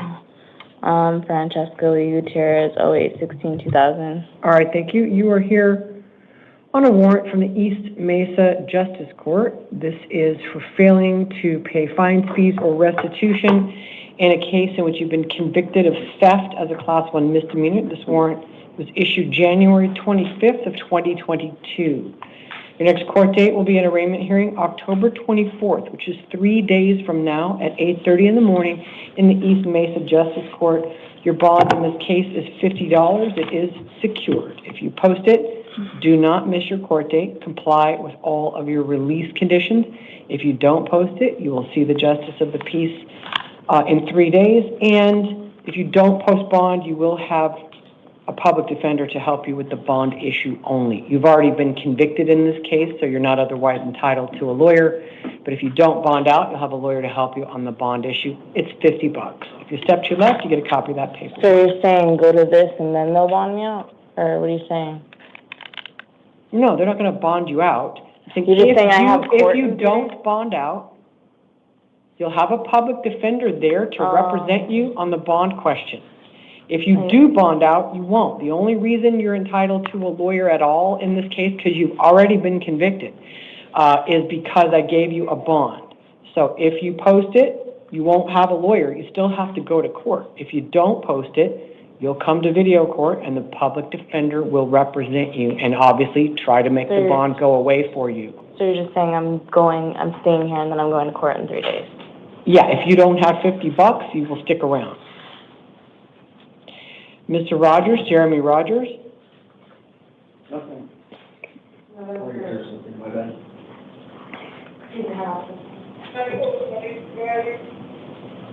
Good morning, sir. Can I have your full name and your date of birth?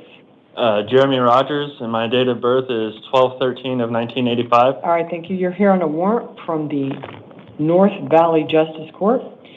This is in a 2004 case, and the warrant was issued April 17th of 2017. It is for failure to pay fines, fees, or restitution, or otherwise to comply with your sentencing orders in a leaving the scene of an accident conviction.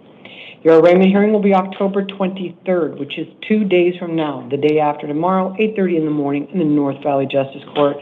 I am affirming their bond. It is $225. That is secured. If you bond out, comply with all of your release conditions.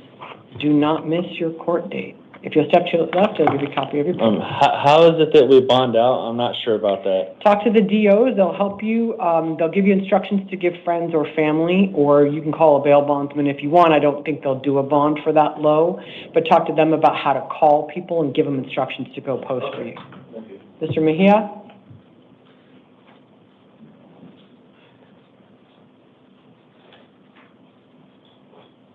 After that, Daniel Edmondson. Will you go to the chair? You'll be next.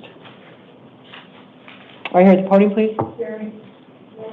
Hello, sir. May I have your full name and your date of birth?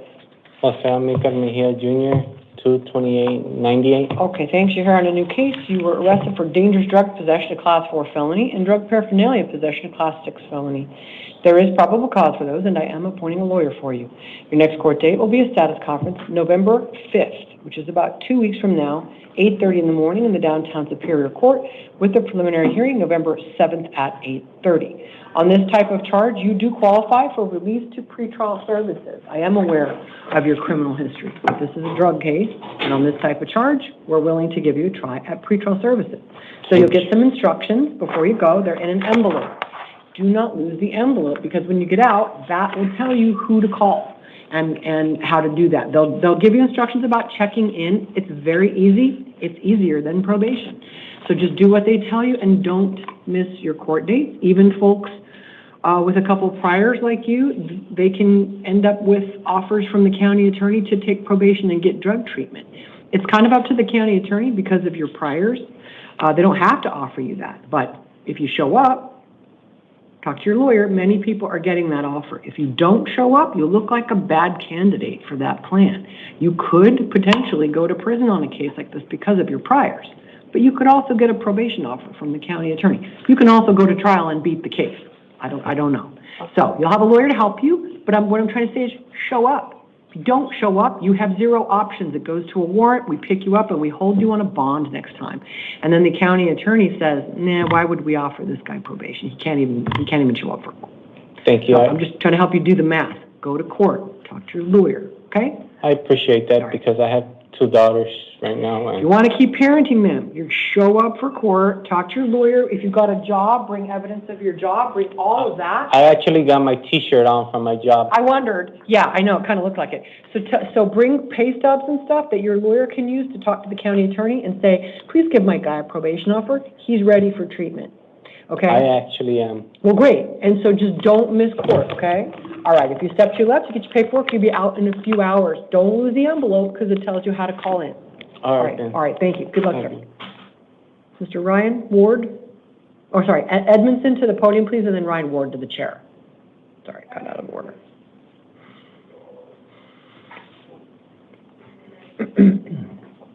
Hello, sir. Can I have your full name and date of birth? What's your name, sir? Daniel Edmondson. Are you having trouble hearing me? Hey, officer, can you try closing the door? That can help some people. If it doesn't, well, then we'll do the headphones. But if it's just a little bit of trouble, then that'll help. Okay. Are you able to hear me better, or would you like some headphones? I think I'd rather have the headphones. So okay, great. Let's get you the headphones, and you can go and open up the door. Then with the headphones, it won't matter with the headphones. Give us 1 minute. We'll get the headphones, okay?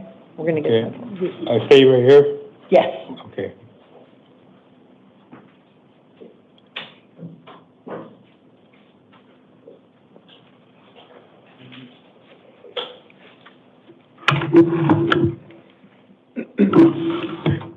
All right, I'm going to start by speaking quietly. Give me a thumbs up if you can hear me. Can you hear me? Okay, great. And just so you know, every court in the system has headphones. So if in the future you're having trouble hearing, just ask. We all have headphones.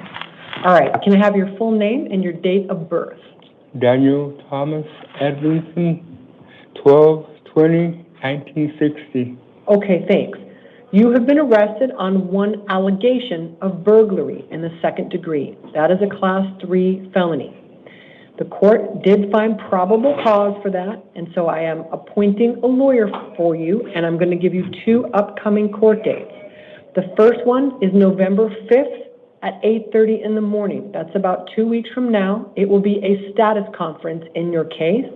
Then your preliminary hearing will be 2 days later, November 7th at 8:30 in the morning. Those are both in the downtown Superior Court, and that address is going to be on your paperwork. Now, you don't have the criminal history that your co-defendant has, so I'm going to give you a try at pretrial services. You do have 2 prior convictions, but they are not victim crimes. They are aggravated DUI. So you still could face some serious penalties in this case. So you need to come to court, talk to your lawyer, and get your lawyer's assistance. But I'm going to release you to pretrial services. That means you have to check in with them after you get out.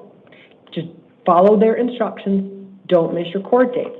Follow all of your release conditions. That includes do not go back to the scene of the alleged crime, no contact with any victims or with your co-defendant. So even like, he got a bond when the co-defendant I saw, don't take his call from jail. Don't visit him in jail. Don't talk to him. Don't respond to him, okay? No weapons, no drugs, no alcohol. Everything else is on your paperwork, okay? All right, if you step to your left, you can give him the headphones and he'll give you your paperwork. Thank you. Oh, thank you.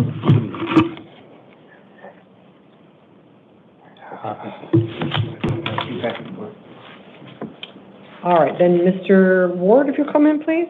After that, Michael Gonzalez. We go to the chair. Hi, sir, can I have your full name and your date of birth? Ryan Tyler Ward, August 6th, 1990. Okay, thanks. You're here on a new case and a warrant for an older case that has now been charged. So it's newly charged, but it's not a new offense. Okay. So I'm going to tell you about the arrest from yesterday. That allegation is only drug paraphernalia, possession of class 6 felony. There is probable cause for it, and I am appointing a lawyer for you. In the older case, you have now been formally charged in a criminal complaint with 1 count of possessing a narcotic drug, it's a class 4 felony, 1 count of possessing drug paraphernalia, that's a class 6. The alleged offense date is back on April 20th of this year, and it looks like this happened in Chandler. That's all I can tell from the warrant, but you will get a copy of the charges and police reports for this case, for both cases, from your lawyer. And you should have the same lawyer for both cases. All right, you're going to have the same next court date for both cases. Two court dates. The first is a status conference, November 5th at 8:30 in the morning. Your preliminary hearing for both cases is scheduled for November 7th at 8:30. Those are in the downtown Superior Court, and the address is on your paperwork. And on both of these cases, you do qualify for release to pretrial services. Did you hear some of what I was telling the other gentleman? That's you. You're going to get the envelope. You call in when you get out. Just show up. I'm not even sure. You got some felony history? Yeah, I could see you getting that same kind of offer too. It's not up to me, it's up to the county attorney. But in this type of case, there are many good outcomes possible. There's also bad outcomes possible if you look like a terrible candidate for probation and you pick up new charges and all kinds of things keep happening. So just show up. In fact, the older case, it looks like we tried to send you a summons but didn't have a working address. And so even the county attorney wasn't asking for a warrant on you. So until you prove you won't come to court, we're going to let you out. So please come to court. If you prove you won't, you're going to get a bond. All right, if you step to your left, you get your paperwork. Thank you, ma'am. Thank you. All right, Mr. Gonzalez?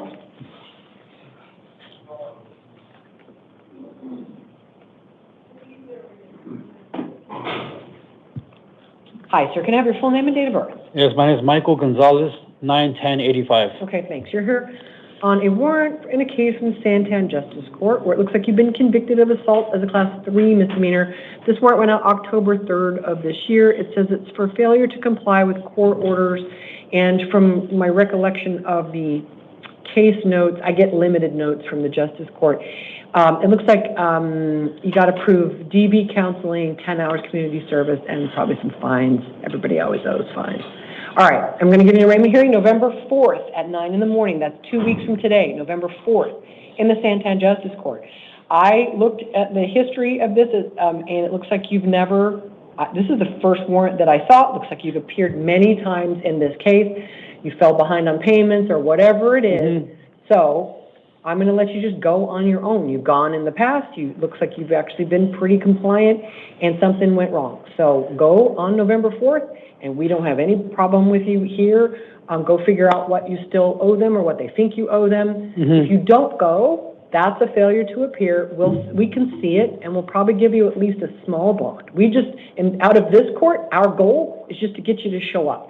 They're the ones who have to get you to do your counseling, pay your fines, and do your community service. That's not my job. My job is just to get you to show up. Do that, and you won't see us again. Okay? Thank you, Jesus. All right. Well, one last thing. Yes, sir. So I'm being released, yeah? Yeah, right. That's what I'm trying to explain. Jesus. Like, you're being released because I can also see that you've been going. You have dealt with them. You've actually been pretty good in this case. Something went wrong. I don't have any reason to hold you, especially not on the lowest kind of crime on the books. The class 3 misdemeanor is the lowest crime.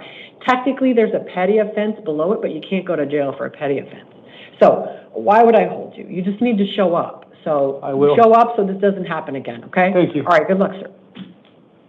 Okay, then do I have Oscar Blanco? Looks like I thought he was a house call, but now he's, no, I know what it was. Oscar Blanco, where are you, sir? He's in the back, half sleeping. Possibly full sleeping, just in a position that I wouldn't recommend.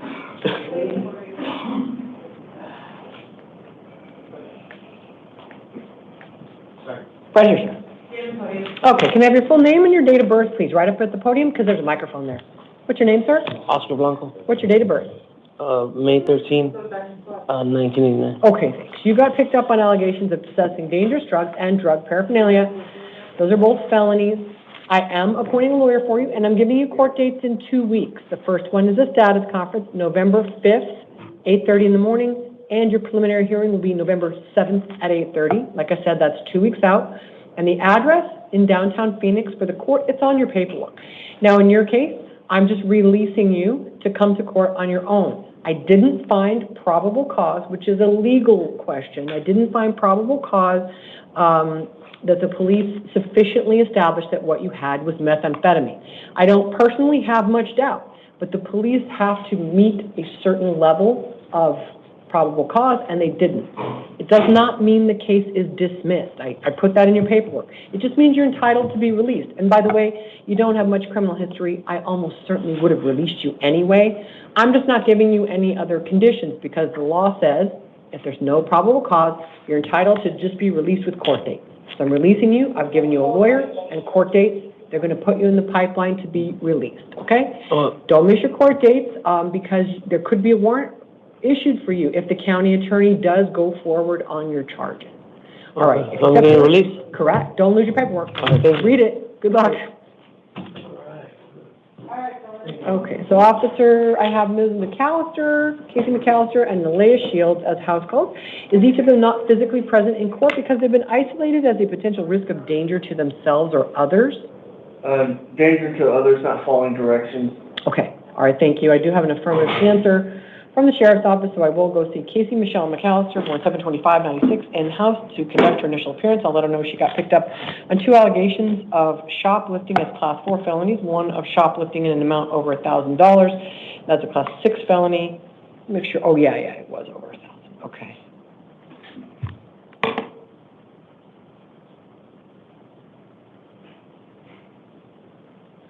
Okay, 1 second. I probably need to mess with this one.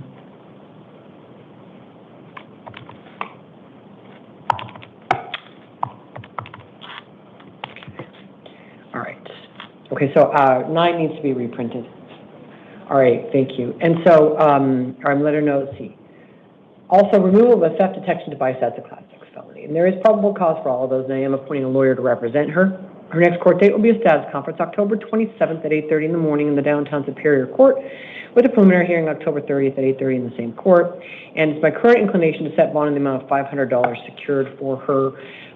Although the state recommended pretrial services, I really doubt she's going to appear. She does have many FTAs in the last 5 years, multiple prior arrests for shoplifting, and the nature of these offenses show a very deliberate intent to do it. There's a very strong weight of evidence against her in this case. So the court is very concerned she's not going to appear and she's going to commit new crimes while the case is pending. All right, Nalea Yvonne Shields, born 9/23/99, started a new case. She was arrested for shoplifting with 2 or more convictions in the last 5 years. There is probable cause for that, and I am appointing a lawyer for her. Same court date as the last offense. Status conference October 27 at 8:30, preliminary hearing October 30th at 8:30. And right now, based on her extensive history on the shoplifting cases, and they're all quite recent, reasonably recent, I don't believe Ms. Shields is going to voluntarily appear, and I also don't think she's going to refrain from committing new crimes. So I'm inclined to set bail in her case in the amount of $500 secured with release conditions I will go over with her.